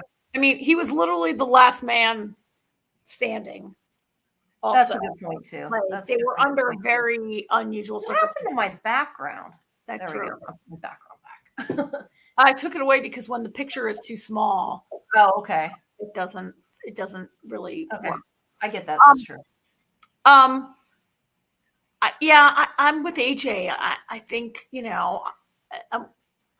I don't know if we have other shippers out here who are besides Jamie. You do ship a lot, but I think we always kind of disagree. We're always on the opposite side with the shipper stuff. So I'm not surprised you guys feel that way. We also have like 2 couples already among the main cast. I'm not interested in. Yeah, no, you're right. There is a lot of coupling going on. And who knows who they're going to meet on Trappist or among the EF, right? Like, but that unrequited could be good. One other little thing happened. Kelly had much more opportunity to show her like stone, like that. This character only gets to make one expression, which is pissed off. And this week she's pissed off at the doctor because he never shared that he had a brain implant. I'm kind of with Kelly on this one. Dr. Friendly is like, oh, well, it doesn't really matter. Dr. Friendly. I'm sorry. Now you got me thinking about Lost again. You just made me laugh. Sorry. Right? Like, is anybody with Kelly on this one? Like, I hate Kelly and I'm never with Kelly, but I'm with Kelly on this one. Yeah. Like, he never mentioned that he had a brain implant. Yeah, I think he should have told her. I'm with her there too. I think it would have helped her, and I think he should have told her. I mean, I understand why he didn't, but I definitely think he should have. Well, how many times will that wedding dress be used? Oh yeah, we need the wedding dress again, hanging in the locker. And they can all wear the wedding dress for their weddings. Yeah, I mean, I think she, because Kelly's struggling with these implants, and the doctor's like, "Oh, you're not so different from other people. You're like," he's telling her all these things to make her feel better when he could have just said, "I've got one too," and she wouldn't maybe, yeah. But yeah, so alone. But I guess they're struggling now for reasons that like I guess they're trying to make Kelly still be angry and separated from everyone in a way that, and give her stuff to do while still living in a cell. Oh, Ark says, I don't know if Ark means literally or more figuratively. But yeah, he could be. I don't know that he is. I don't know. Wow. I guess he could be. It's interesting. It's an interesting thought anyway. But I thought at first she meant that he's like her father, but I think she meant literally. I don't know. Well, she's right. Maddox does lie. So yeah, I guess he could be. That would make sense, but I mean, we don't know. Maybe we'll find Well, out. Meg had Kelly's father killed, but maybe he wasn't really her father. Like Kelly remembers him raising her, but secretly all along, Marsh was her father. Maybe. Yeah, it could have been. Yeah, she meant literally. And Paul was saying just doesn't want Kelly to mess up the dynamics. I don't think that's gonna affect any of that. I'm not sure. Like Kelly and Angus back together. Like yeah, I don't think. I think Angus is with what's her face now. I hate when I do that. I'm getting too old. I can't remember their damn names. But I guess Papa might mean like, would Kelly go after him again? Yeah, that storyline. At least I hope not. Anyway. I mean, we might be about to get a whole bunch of new people for next season. Yeah, which we hope we get a next season. I wish we knew if we were. Yeah. Because that hasn't been, I guess, decided yet. Yeah. This was not my favorite episode. I feel like not a ton was going Not a lot happened. No, but I think it's because it was a lead up. I mean, it's a lead up. Yeah, it was kind of our lead up to show that the people on the planet can't be trusted. Yeah. And the finale, they're gonna make it to Trappist. I guess we'll find out. Yeah. All right. Well, let's keep our Angus Winter Fruit Chicks. Yeah. Let's keep we're behind schedule. So should we move on to another show where some more stuff happened? Yeah, what else did we watch? Agatha. For anybody, just to jump in a second, why we're taking a breathe, why we're breathing a second. For anybody who did miss my comment before, if you missed any of the interview, or you want to hear just us go on and talk from earlier, you can always stream these from the beginning, from any point on our YouTube page. I do need to, I think, take the interviews and put them separate up as videos, but for right now, if you do, you can go back and restream it. So.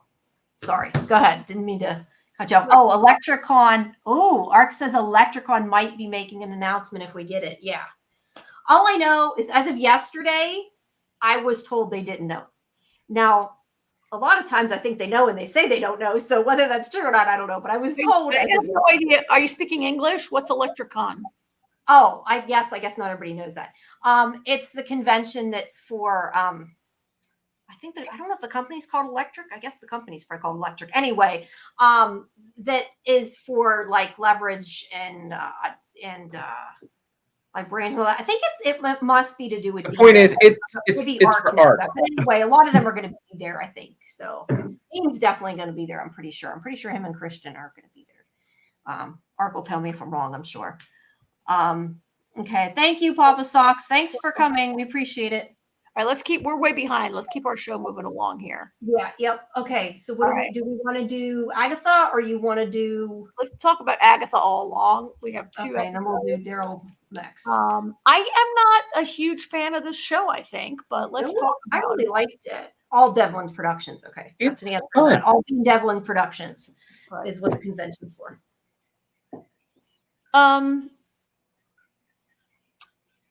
So these two episodes follow Agatha and Teen as they assemble a coven and hit the road. And then I was going to say, we're talking about episode 2 first, correct? And then we're going to go into episode 3 first. Yeah, we're going to talk about episode 2 first. Yeah, because AJ wasn't here or hadn't watched it when we last time, so we can go really quick. But yeah, the whole episode is kind of about collecting everybody to go on Witch's Road. Sort of the plot. Yeah. And so we meet a whole bunch of, they take that the list that they got from Patti LuPone last week, right? They got this, they went to Patti LuPone's house and she put together a list of all the witches that they need. Her skill is divination. And she gave Agatha the list of who she needs to collect for the coven. So how'd you guys like all these characters? I think it's a great cast. Yeah, I think it's a good cast. I think I misunderstood something though, because I thought she needed to gather each of these people in order to open the door to go to the road. So I was kind of like, this ain't going to work because obviously that human's there and I think was supposed to be her ex-girlfriend or whatever. And she didn't want to bring her. No. So I was a little confused. Wait, what? No, what happened, Jamie, was the list of witches. You need a blood witch, a divination witch, a potions witch, a green witch. And so one of the witches on the list is Rio. And I'm saying ex-girlfriend. I don't know if she is. I just assumed that. We don't know that. We don't know anything No, about I it. said that's I don't know why you theory. my It's assumption. it's like a theory that's going around. No, I know. I don't know. Anyway, she needs to get Rio. She doesn't want to bring Rio, who, tried to kill her. And so she just substitutes in Sharon.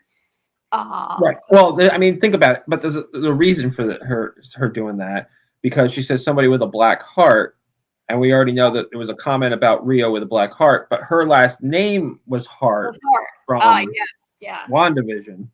Her last name was Hart in WandaVision. She's like, the only reason it was black was because you used a black marker or a black pen, whatever. Yeah, that's right. I forgot about that. It is a substitutes her because she's quote unquote the Black Heart. Black Heart, yeah. We also met Jennifer Kale, is the potions witch who's on the way, and Alice Wu Gulliver is a blood witch, which means that she's the child of a full witch, a witch by blood, and then Teen, who's not really in the coven, but Teen is along for the ride also. He's the familiar. He's a familiar, but someone has put a spell on him so that every time he says his name, it doesn't come out. Which right? I think is going to play into something. Yeah. There's a lot of now, but go ahead. I don't even know if this theory is online, but Artie and I talked about it, and we think that it could possibly be one of Wanda's kids. Yeah, I think it's her son. Well, some people think that could be Agatha's son. Kid. Could That's be. What I meant. Wait, did you say something? That's who I meant. Agatha traded her child for the book, right? Yeah. Yeah. And her child was never seen again. So he could be Agatha's child that she traded away. Being one of Wanda's boys is a good idea also. Sorry, I meant Agatha. Yeah. But yeah, it could be Wanda's. That makes sense too. One of Wanda's two boys who they were younger though. What? I don't know. I said they were younger though. That would have to. Yeah, but time passed? Timey-wimey. Yeah, true. We don't, just because 3 years passed for Agatha inside the bubble, we don't know how much time passed outside the bubble, or we don't even. I'm not even sure which version of Earth we're on in this, right? Like the Marvel universe. The Marvel universe has multiple Earths that kind of play against each other sometimes. But yeah, the cast is fantastic. How did you guys like all of that singing in this episode? I enjoyed it. I enjoyed it for one verse, but then it went on a lot. It was a full song. Yeah, I was kind of surprised.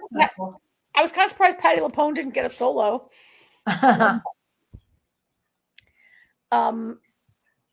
Yeah, it was a it went on a bit long for me. I don't know.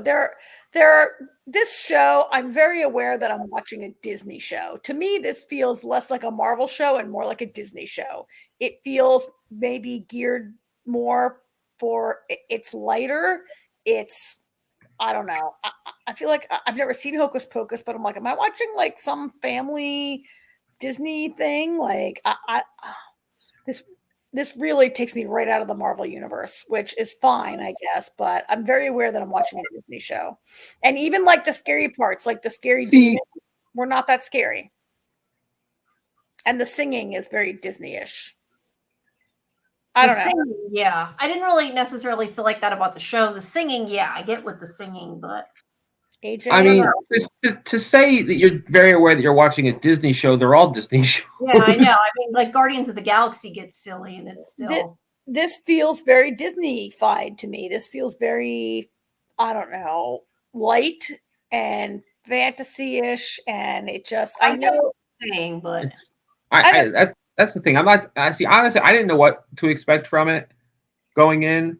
And I'm just enjoying it for what it is. I mean, it's quirky and it's fun, and Yeah, we'll it's different. see where it goes. However, I like it. one thing that I'm sure the internet is abuzz about is they mentioned Mephisto in the episode, which people have been waiting for that for a I have while. no idea who that is. And for those who don't know who for those who don't know who Mephisto is Marvel's version of Satan. Oh, okay. So could Teen be Mephisto? Nah, I doubt it. It does look like an M, though. Doesn't it? Yeah. I thought it was just squiggly lines, but yeah. It looked Oh, like no, I thought it looked like an an M. but in this photo, it looks like an M, right? Yeah, it looks like a cursive M.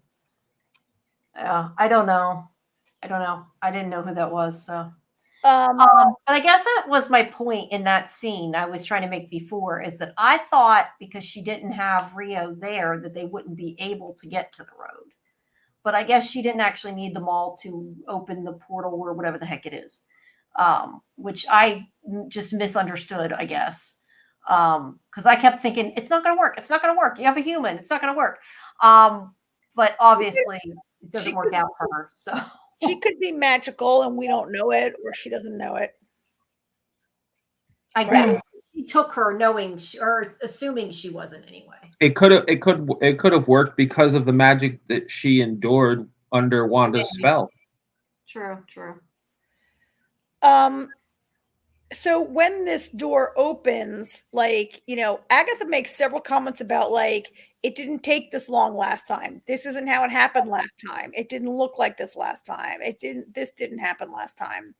And then she goes under, this does all look very good. And so, like, hang on. She says several times, like, this isn't how it happened. So, like, it could be because she took someone who's not magical. It could be because someone's playing Agatha, right? Or all could be different every time. It could be different. Could be different every time for every coven that walks it, right? True. It did look kind of cool. Actually, it kind of looked cooler on my screen than it does right there. And then they get down and they hit the road. They have to take off their shoes and walk the road together. And that's kind of where we were left off in that episode. And then they get to the first trial in the next episode. Which involves being turned into a bunch of country club people. Yeah. I thought it was a good episode, though. What, the previous episode with the whole, like, getting on the road? Yeah, it was a good episode. But I think I liked I don't know. I kind of think I liked the third one better. You said you didn't like this last one, huh? I said I just feel like this show I'm just not that into. Okay. Yeah. They did a good job of introducing all these characters and setting up their personalities and how they're. I mean, I feel like these were well-defined characters by the end of that episode, as much as they can be in one episode, right? Yeah, that's true. Then they get turned into, like, suburban desperate housewives or whatever they're turned into for the challenge here. Which I had to, like, this was a little bit all over the place, I thought. Maybe I wasn't paying close enough attention to this episode. What do you guys think? I don't know that I felt like it was all over. I like I said, I liked it. I mean, it was different. Really? I thought it was a lot like Alice in Wonderland. Yeah, that's fair. But I mean, I think it's all about, I don't know, testing. I mean, well, it's a trial, but I mean, I think it's about testing their different things that they struggle with, maybe, because I'm assuming this test seemed to mostly be for, I don't remember their names, the potion one. Sorry. Her name is Jennifer Kale. Yeah. I think that this was meant to be her trial. I felt like, I mean, they all had issues with it, but it seemed to mostly be her trial because she hadn't been making potions and she had to admit that she lied and that kind of thing. I don't know how Agatha thought that she could fake it and get around it, though. Yeah, that was work well. Oh yeah, because Agatha fakes it, but they all have a physical transformation, right? They all I will say that part was a little hokey, the transformation part. Karen talks about it being like Disney. That part to me was a little that they're silly. turned into like horrible like plastic surgery. Yes. Yeah. that one. I mean, because and Jennifer's job is not really about, she's like a wellness person, not like a plastic surgeon, right? Well, I think that I don't know. I didn't take that into consideration. I just thought it was a reaction to the poison. Well, I more meant like but what they if had to do. you should say the trial was about Jennifer, like, you know, the poison. But I meant like counteracting the poison, not necessarily the poison itself. Yeah, but the poison also, its effect is related to her also. Like, she's a beauty and wellness person. That's true. Although I don't really see any of these characters as being people that really struggle with their own personal appearance. But you're right. She had to struggle. She had to make a potion to cure it. And then, like, they were searching the house for the ingredients, blah, blah, blah. I mean... And that's when she had to admit that she lied with the ingredients. And Yeah, that she lied with the ingredients. And we had this thing where she sees the empty cradle, which is the huge thing of, right? Yeah, they hallucinated something. And in the end, it, like, explodes. I'd love to talk to somebody about making that scene, actually, if that's real water shooting on them. It was pretty cool. If that's a practical effect. So I don't know. How'd you guys? This is making me think there's going to be one trial for every witch, right? I mean, I totally think so. They said it. They said there's like every witch one trial, right? Yeah. Now, what happens if they get to Rio's trial and Rio isn't there? I don't know, or is she just not a part of it? I'm kind of curious about that. Because obviously the one who wasn't a witch didn't make it out. So, well, didn't make it out alive anyway. Maybe not. Like, we don't know that yet. I mean, they say she's dead, but like, I'm not convinced that she's definitely really dead yet. Yeah. Okay, you meant her name. I thought you. Sorry, I'm looking at the cast list. I thought you meant that because I was going to say Rio wasn't in WandaVision. I didn't realize you meant Deborah Jo Rupp's last name was Hart in this. I misunderstood what you were saying before. Yeah, so yeah, there was that connection then, I guess, Blackheart. So yeah. Yeah. I'm not convinced that she's officially really dead. Either. I feel like this might be one of those things where they lose everybody along the way, and then they end up not being dead, all of them. Yeah, like maybe one dies each trial or something. When someone says, "Oh, she's dead," and they almost immediately cut to credits, like they're never really dead. That's a good point. Right? That's a good point. It's actually funny. Damon yelled at the screen. He goes, "Are you kidding me?" I'll be pissed if she was killed. So if this great actress was killed so early and quickly. Yeah, I don't think she's dead. Kind of a shame to not have her still in it. I don't think she's dead. When someone says you're dead and you go to credits, you're just not dead. Yeah, that's true. That's a good point.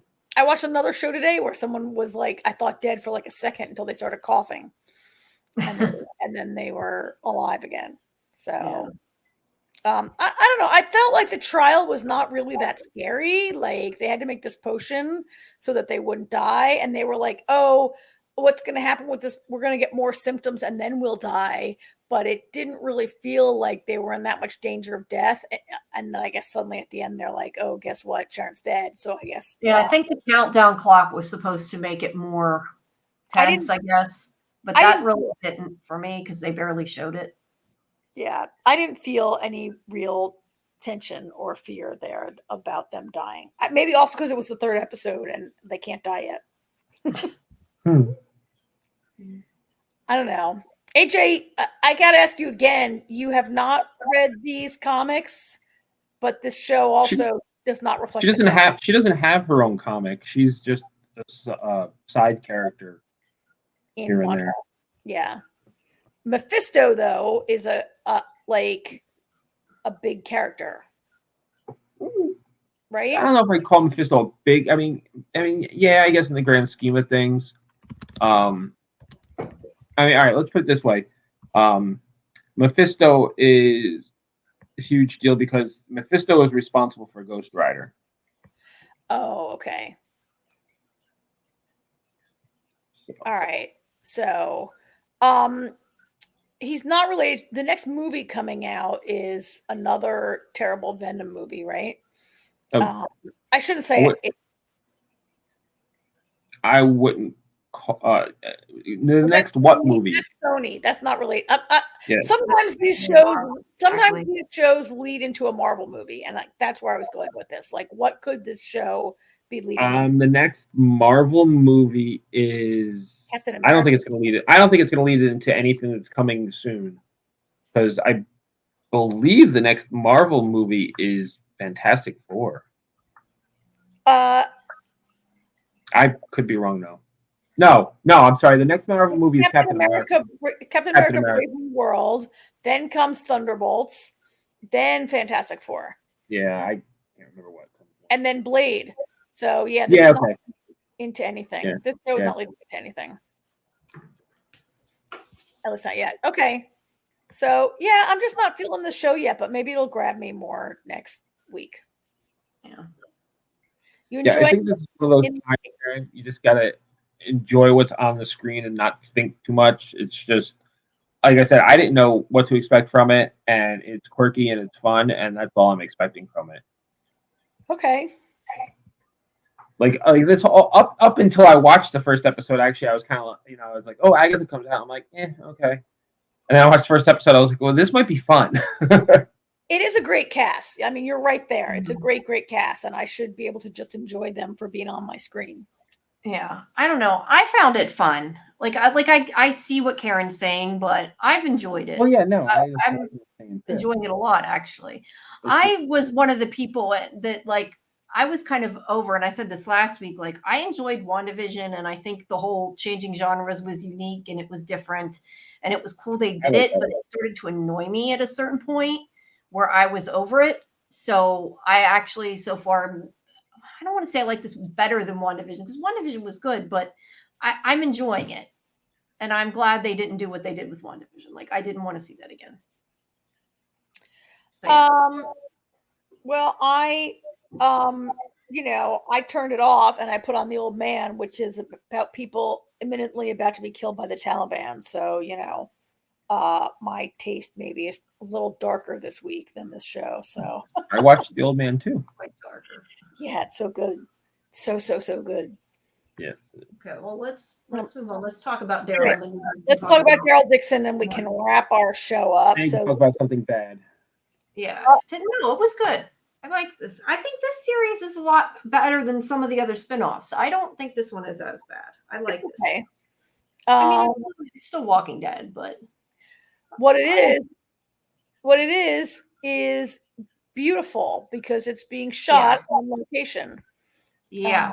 They filmed in the Louvre this season too, which I don't think that was this episode, but no, it wasn't this episode.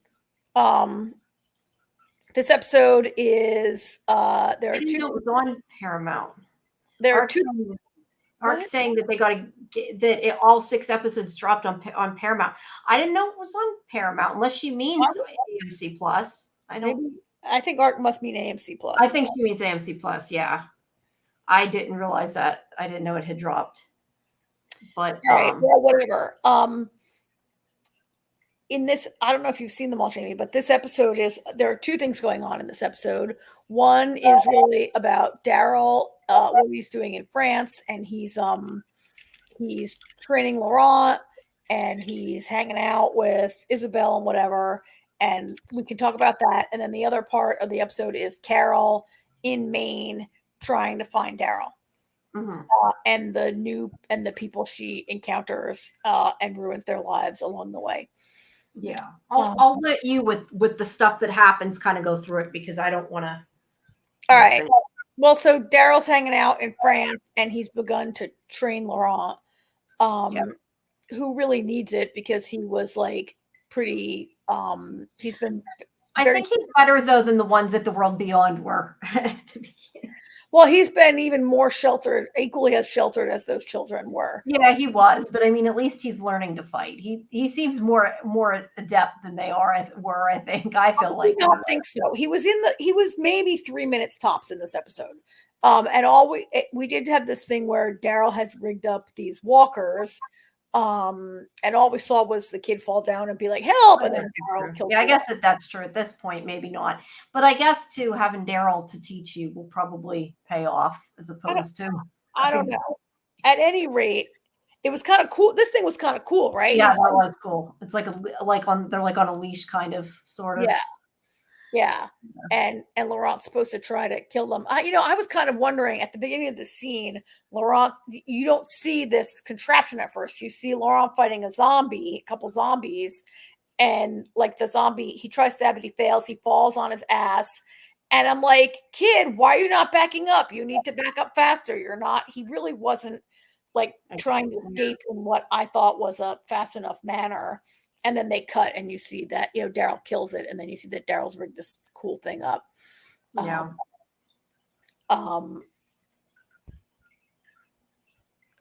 We learn that,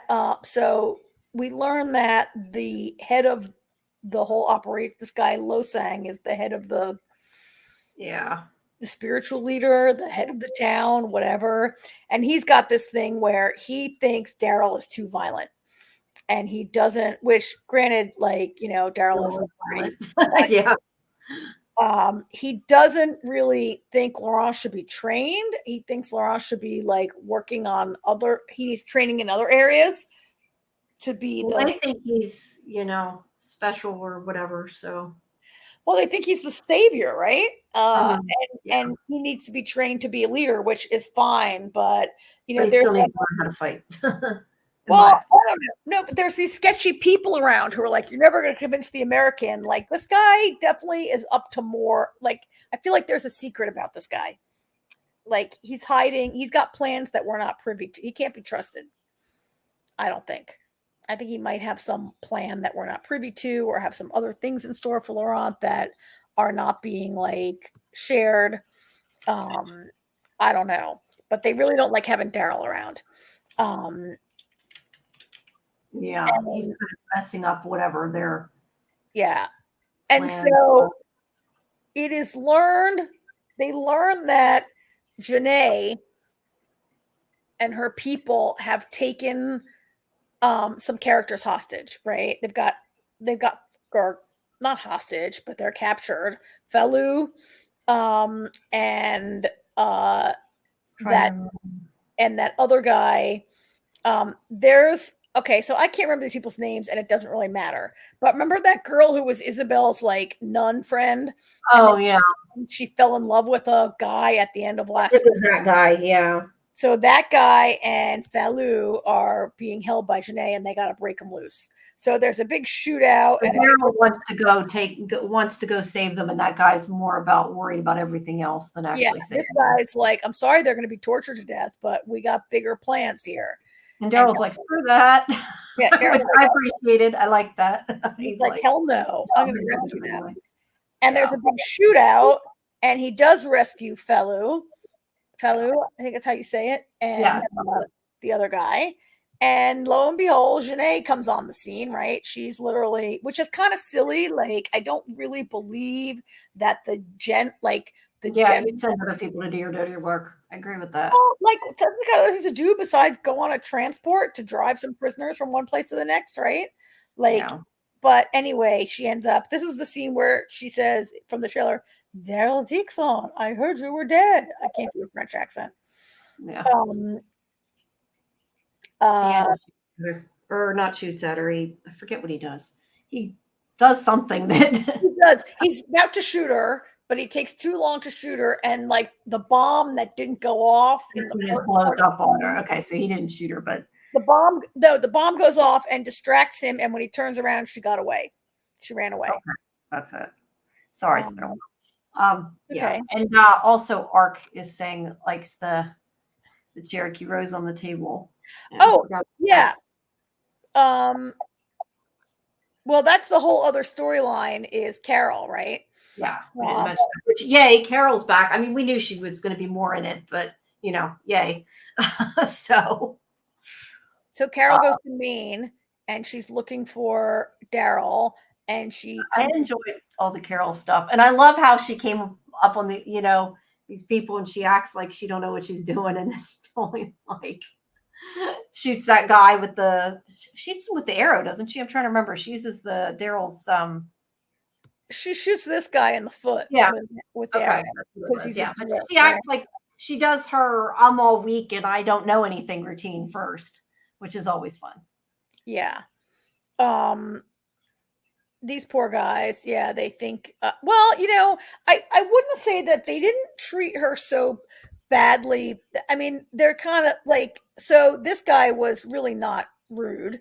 This guy No, was, these he two were was. jerks, but I don't really think they treated her like a weak woman. I think they No, were, I mean she was sort of acting like she didn't come. I don't know. She was still sort of pretending a bit to me. Not that she was acting like the, homebody one that she's done before, but I mean, she clearly was not showing all her cards when she came up. well, with she that. said, I need someone to fix this motorcycle. Where's the guy that can fix the motorcycle? She was right, but she Yeah. wasn't like, I mean, I think at this point in the apocalypse, any person who was still Yeah, alive, if she's alive, she's got to be good at what she does, but she acts like she doesn't know as much. I don't think she acted that. I personally do not think she acted that way in this scene. I don't mean, maybe I'm not explaining right. I'm not saying, like I said, I'm not saying that she's was pretending like, oh, I can't fight. I just meant that she definitely put on airs and didn't.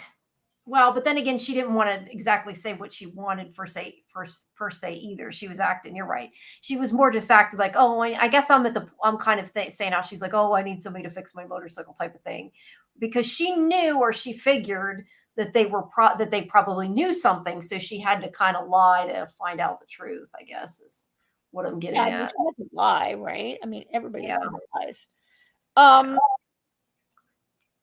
So yeah. So anyway, when she really was lying was when, typical Walking Dead people, she shows up, meets a guy who has a perfectly good gig and a safe place to live, and within a day of meeting Carol, it's destroyed. Yeah, poor guy. Yeah, you know that this is going to end up not going well. If any member of the Grimes gang shows up at your place, it's going to be destroyed within no time. That's what they do, right? Is ruin everybody's lives. Yeah, she definitely acted to Ash like she was not Carol. She did. She definitely. I can't fix my car. Yeah, that's what Ark's saying is right. Yeah, she acted like a typical female. Not that she acted like she was weak, but it was just more she didn't act like Carol, I guess. But when to Ash, she acts even more like she's not good at what she does, because even when she pretends, she gets trapped. I mean, obviously that was like bull. So, but she needs him to trust her.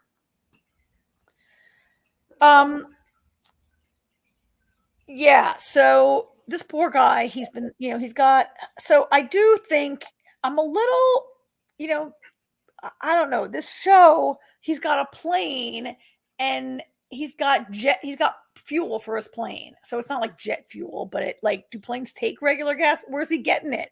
He's living like out in the, so in the spinoff with Maggie and what's his name, Negan.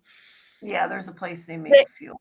No, the fuel is being made from dead bodies. Dead zombies are releasing methane gas, right? And that's powering everything they need.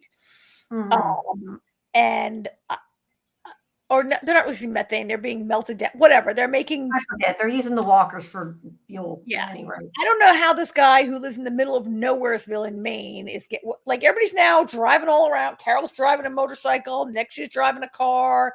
These guys are fixing cars in a garage. You gotta let it go. I can't let it go. I can't let it go. I just laughed because he made methanol. Yeah, he did do something. And now Ash has a plane that actually looks pretty small to fly across the Atlantic Ocean, but I guess that's what's coming, right? He is a guy who also is really stuck because of his dead child, and that's where we get the Carol flashback. So Ark really liked it. Jamie, how did you like the Carol and Sophia flashbacks? I mean, I appreciated that they're at least dealing with it, I guess, because so many times and we've said before, they kind of have to, because you don't want them to spend the whole show being, grieving through a whole series. but I think that it's good that she's dealing with it, and I didn't mind it. I like that they brought it back. I mean, I know that was like one of the most annoying storylines ever when that happened, but and I didn't mind the flash. Really? So I kind of wasn't really into the flashback. I don't know that they needed it, but I guess Okay, I'm less annoyed with the idea of, because it's obviously it's to the storyline, and not everybody who's seen this has seen the original series necessarily. Would you like me to? Yeah. So where I was going to go with that was that I didn't really like it because I didn't need to see it, and I have not really seen Carol struggle with Sophia's death in a long time. And she lost multiple other children along the way, but I think it was exposition. I think you're right that like I realized later, this was exposition for people who they're hoping people who haven't watched the whole Walking Dead universe maybe are joining now, or and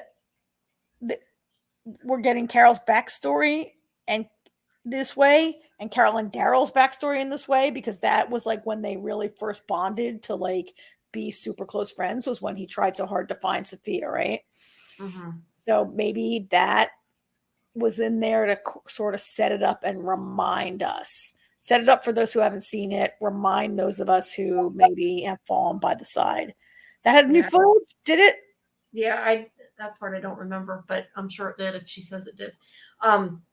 Well, that's good at least that they added. They might have like kind of added maybe new of Carol, because I don't see how they would have added new of the girl. Well, you know why I don't remember? Because, well, I mean, you couldn't really see. There was a bunch of shots of Sophia coming out of the barn that you couldn't see her face. So they could have shot They could have used the different actors, yeah. I did kind of feel like, gee, Carol's probably seen 1,000 barns in the last, like, 10 years of the show. Yeah, I do. Going by that part of what you're saying, I do think the fact that this triggered her having a flashback like that and that she got upset, that part, I don't know that I was down with. I guess I'm saying like the idea of her dealing with Sophia is connected to the storyline and she's lying to him about it. So it makes sense. But yeah, her getting upset all of a sudden from this barn when she's gone into, you're right, she's had to have gone into how many barns? That part I don't think worked real well. I will agree with you there.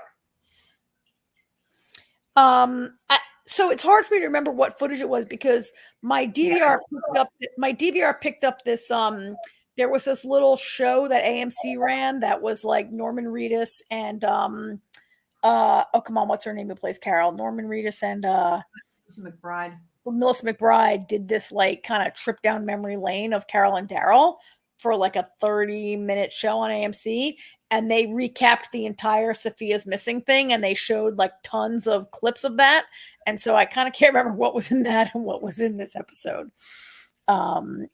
And there were no shots of it in the press photos, I guess, because that was considered too spoilery, maybe. And by the way, Ark's saying that, to answer your other question, I forgot she said that he made the methanol, and it does even say this in the recap that I'm reading. Oh, he did? Ash made the methanol? Yeah. Okay. All right. So anyway, yeah, so that big and yet it's interesting that they show the flashback and Sophia's this big motivating thing that it did change Carol a lot. Yeah. But she lies so easily at saying that her daughter's alive and gone to live with Ed. I did like the lie. Like they say the best lie has a big element of truth to it, so you can remember the lie. And she talks about Ed and Sophia, but this part where Ed took Sophia to Europe to see his sister. What I kind of wondered, and maybe I'm wrong, I wanted your opinion on this, is I kept thinking you're right. It's better when you tell something that's near the truth. But I kind of kept wondering, why didn't she say like, instead of Ed, say like Daryl? So that way, if she gets there and Daryl's there and Sophia's not, she can say, oh, Sophia died and Daryl didn't. And it would like connect a little better. And it wouldn't be kind of like completely out of nowhere that there's this other guy she was looking for.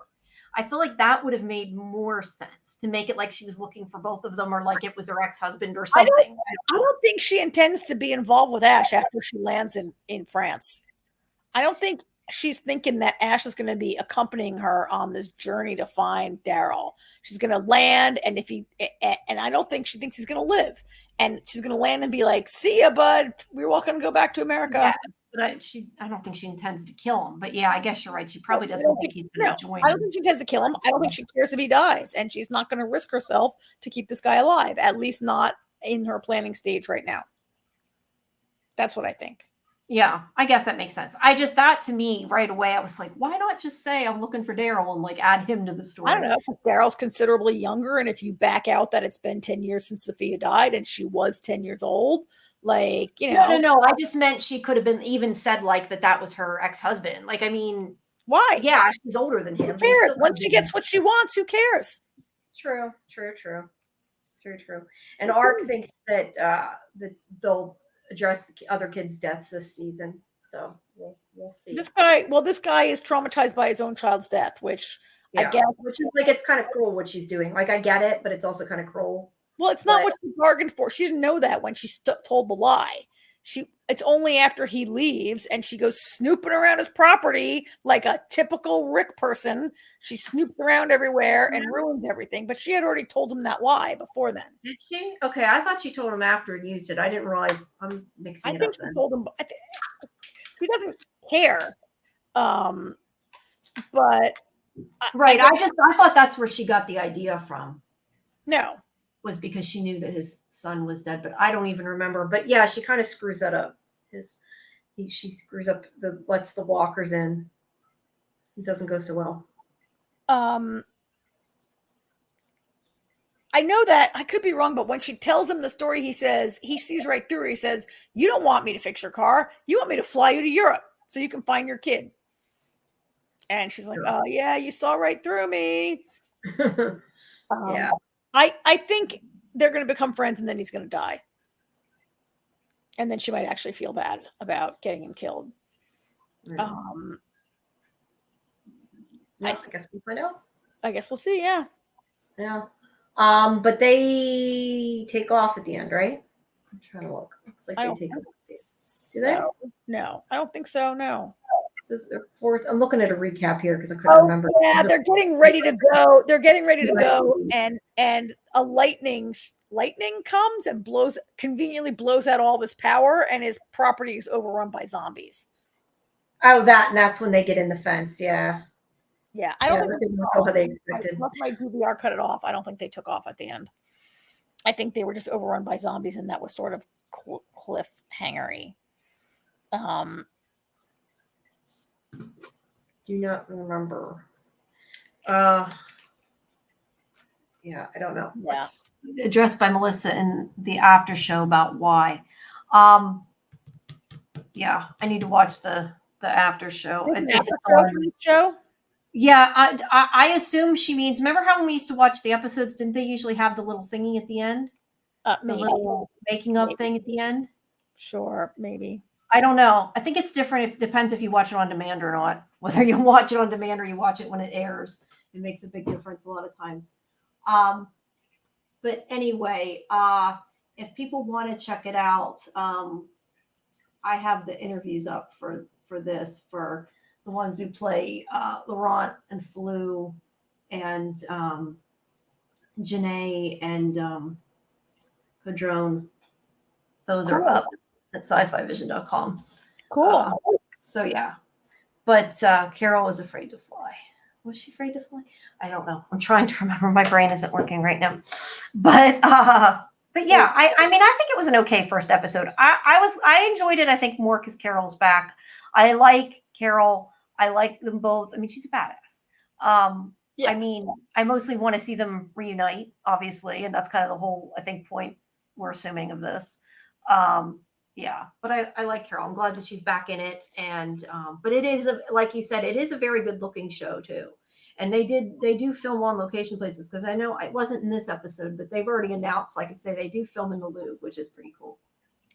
They actually just started shooting season 4 in Spain. Is it season 4 or season 3? I didn't realize they started 4 already. Season 3? Is it season 3? Whatever. They just started. Well, next season 3. They're filming something. Right, but season 3. They just started shooting the new season in France. And this is kind of again where they spoil things by telling all these kind of newses. It's newses, Karen. All this The newses. Yeah, The because that leads us to believe that they will be leaving France and walking across Europe for some reason. maybe. Although to be fair, Europe is kind of like a small place compared to like what we're used to for crossing country lines. So for all we know, maybe they're. I mean, I don't see why they would use another country to look like France, but I guess technically they could. Well, maybe because they got attacked. I mean, I don't know why, but it does. Leads me to start speculating that they may move to another country for some reason. Yeah. So, all right. Well, I think for this week. Is that it? Yeah. The only other thing I have to mention that's up is I did put up. I forgot to mention earlier my recap and review. I wrote too much recap, as I always do, of the From episode is up too. Okay. You want to check that out? Yeah, it's got sort of like a short review and then a super long recap. Anybody who reads my recaps, it's like my Doctor Who one. I go on a bit, but Really? I've been watching them. I've been watching them 4 times now. You know that because I seen them. And then I told you they have a watch party at midnight for From in Discord. Yeah. And then I watch it again to write a review. And then I watch it when it's on during the 9 o'clock tweet. So I've been seeing them 4 times. Oh my God. So I know From back and forth right now. If anybody doesn't know that though, you should come. I said Friday, not Friday, Sundays, at 9 p.m. The live thing is at midnight on Sunday, so it's technically Saturday. But Sundays at 9 p.m. Harold and some of the other people they tweet. I'm pretty sure they're doing it every week. So cool. So yeah, there's a live tweet, and I'm definitely going to be there again. All right. So. Great. Alrighty. Well, again, thank you everybody who came. Thank again, Ricky, for coming. We appreciate it. Still, like I said, trying to get more people, and we will at least air next week part of the interview with Catalina. I want to say Catalina, and for From and the ARC showrunners. I got to double check on that. I'm pretty sure we were given permission, but I got to double check. But if not, they are of course going to be on. I mean, they are on the YouTube channel, but I'd like to be able to air the clip on here, at least part of it. So, all right. Cool. And yeah, there's more coverage to go. All right. Oh, and also Caesar Milan. Not that has anything to do with anything, but my mom's like all excited about that because I talked to him. And that's her thing that she thought was cool. I Kiki's in the very beginning of the interview. That would be your dog for people. Yes, but yes, somebody else has me like, no, I just put my friend Kiki in a video for. Yes, Kiki is my dog. He's in the beginning. All right. All right. Yeah, I'm trying to think. And I think the other stuff coming up we've kind of mentioned previously. Yeah. So, yeah. Oh, you know what else is coming though too? They just released a trailer for this season. I don't know if you ever watched the first season though. That Devil's Hour, the one with Peter Capaldi. Yeah. Now, did you ever watch the first season? No. Nope. It's so good. It's something I really like. It wasn't well reviewed. Well, I liked it a lot. It's sci-fi, in my opinion. I mean, I consider it sci-fi. Jamie, you find a way to make everything sci-fi. No, I don't want to spoil it. It's sort of got a time travel-ish thing, sort of. We'll just say it that way. I don't remember it. I'm going to rewatch season 1 before the new season, but I really, really liked it. And it's got really good acting in it, too, so it's pretty good. But that's a Prime thing. And that comes out sometime this month. I'm not sure of the date. Okay. Then Teacup's coming soon. I keep mentioning that because I liked it so much. All right. I got to work tomorrow. I got to go. All right. Yeah. All right. Well, thanks, everybody. All right. Bye. We'll talk to you all next week. Same time, 10 o'clock Eastern. Come back. Good night, everybody. Thank you for listening to us babble. Yeah. Thank you. Thanks, everyone. Bye. Good night.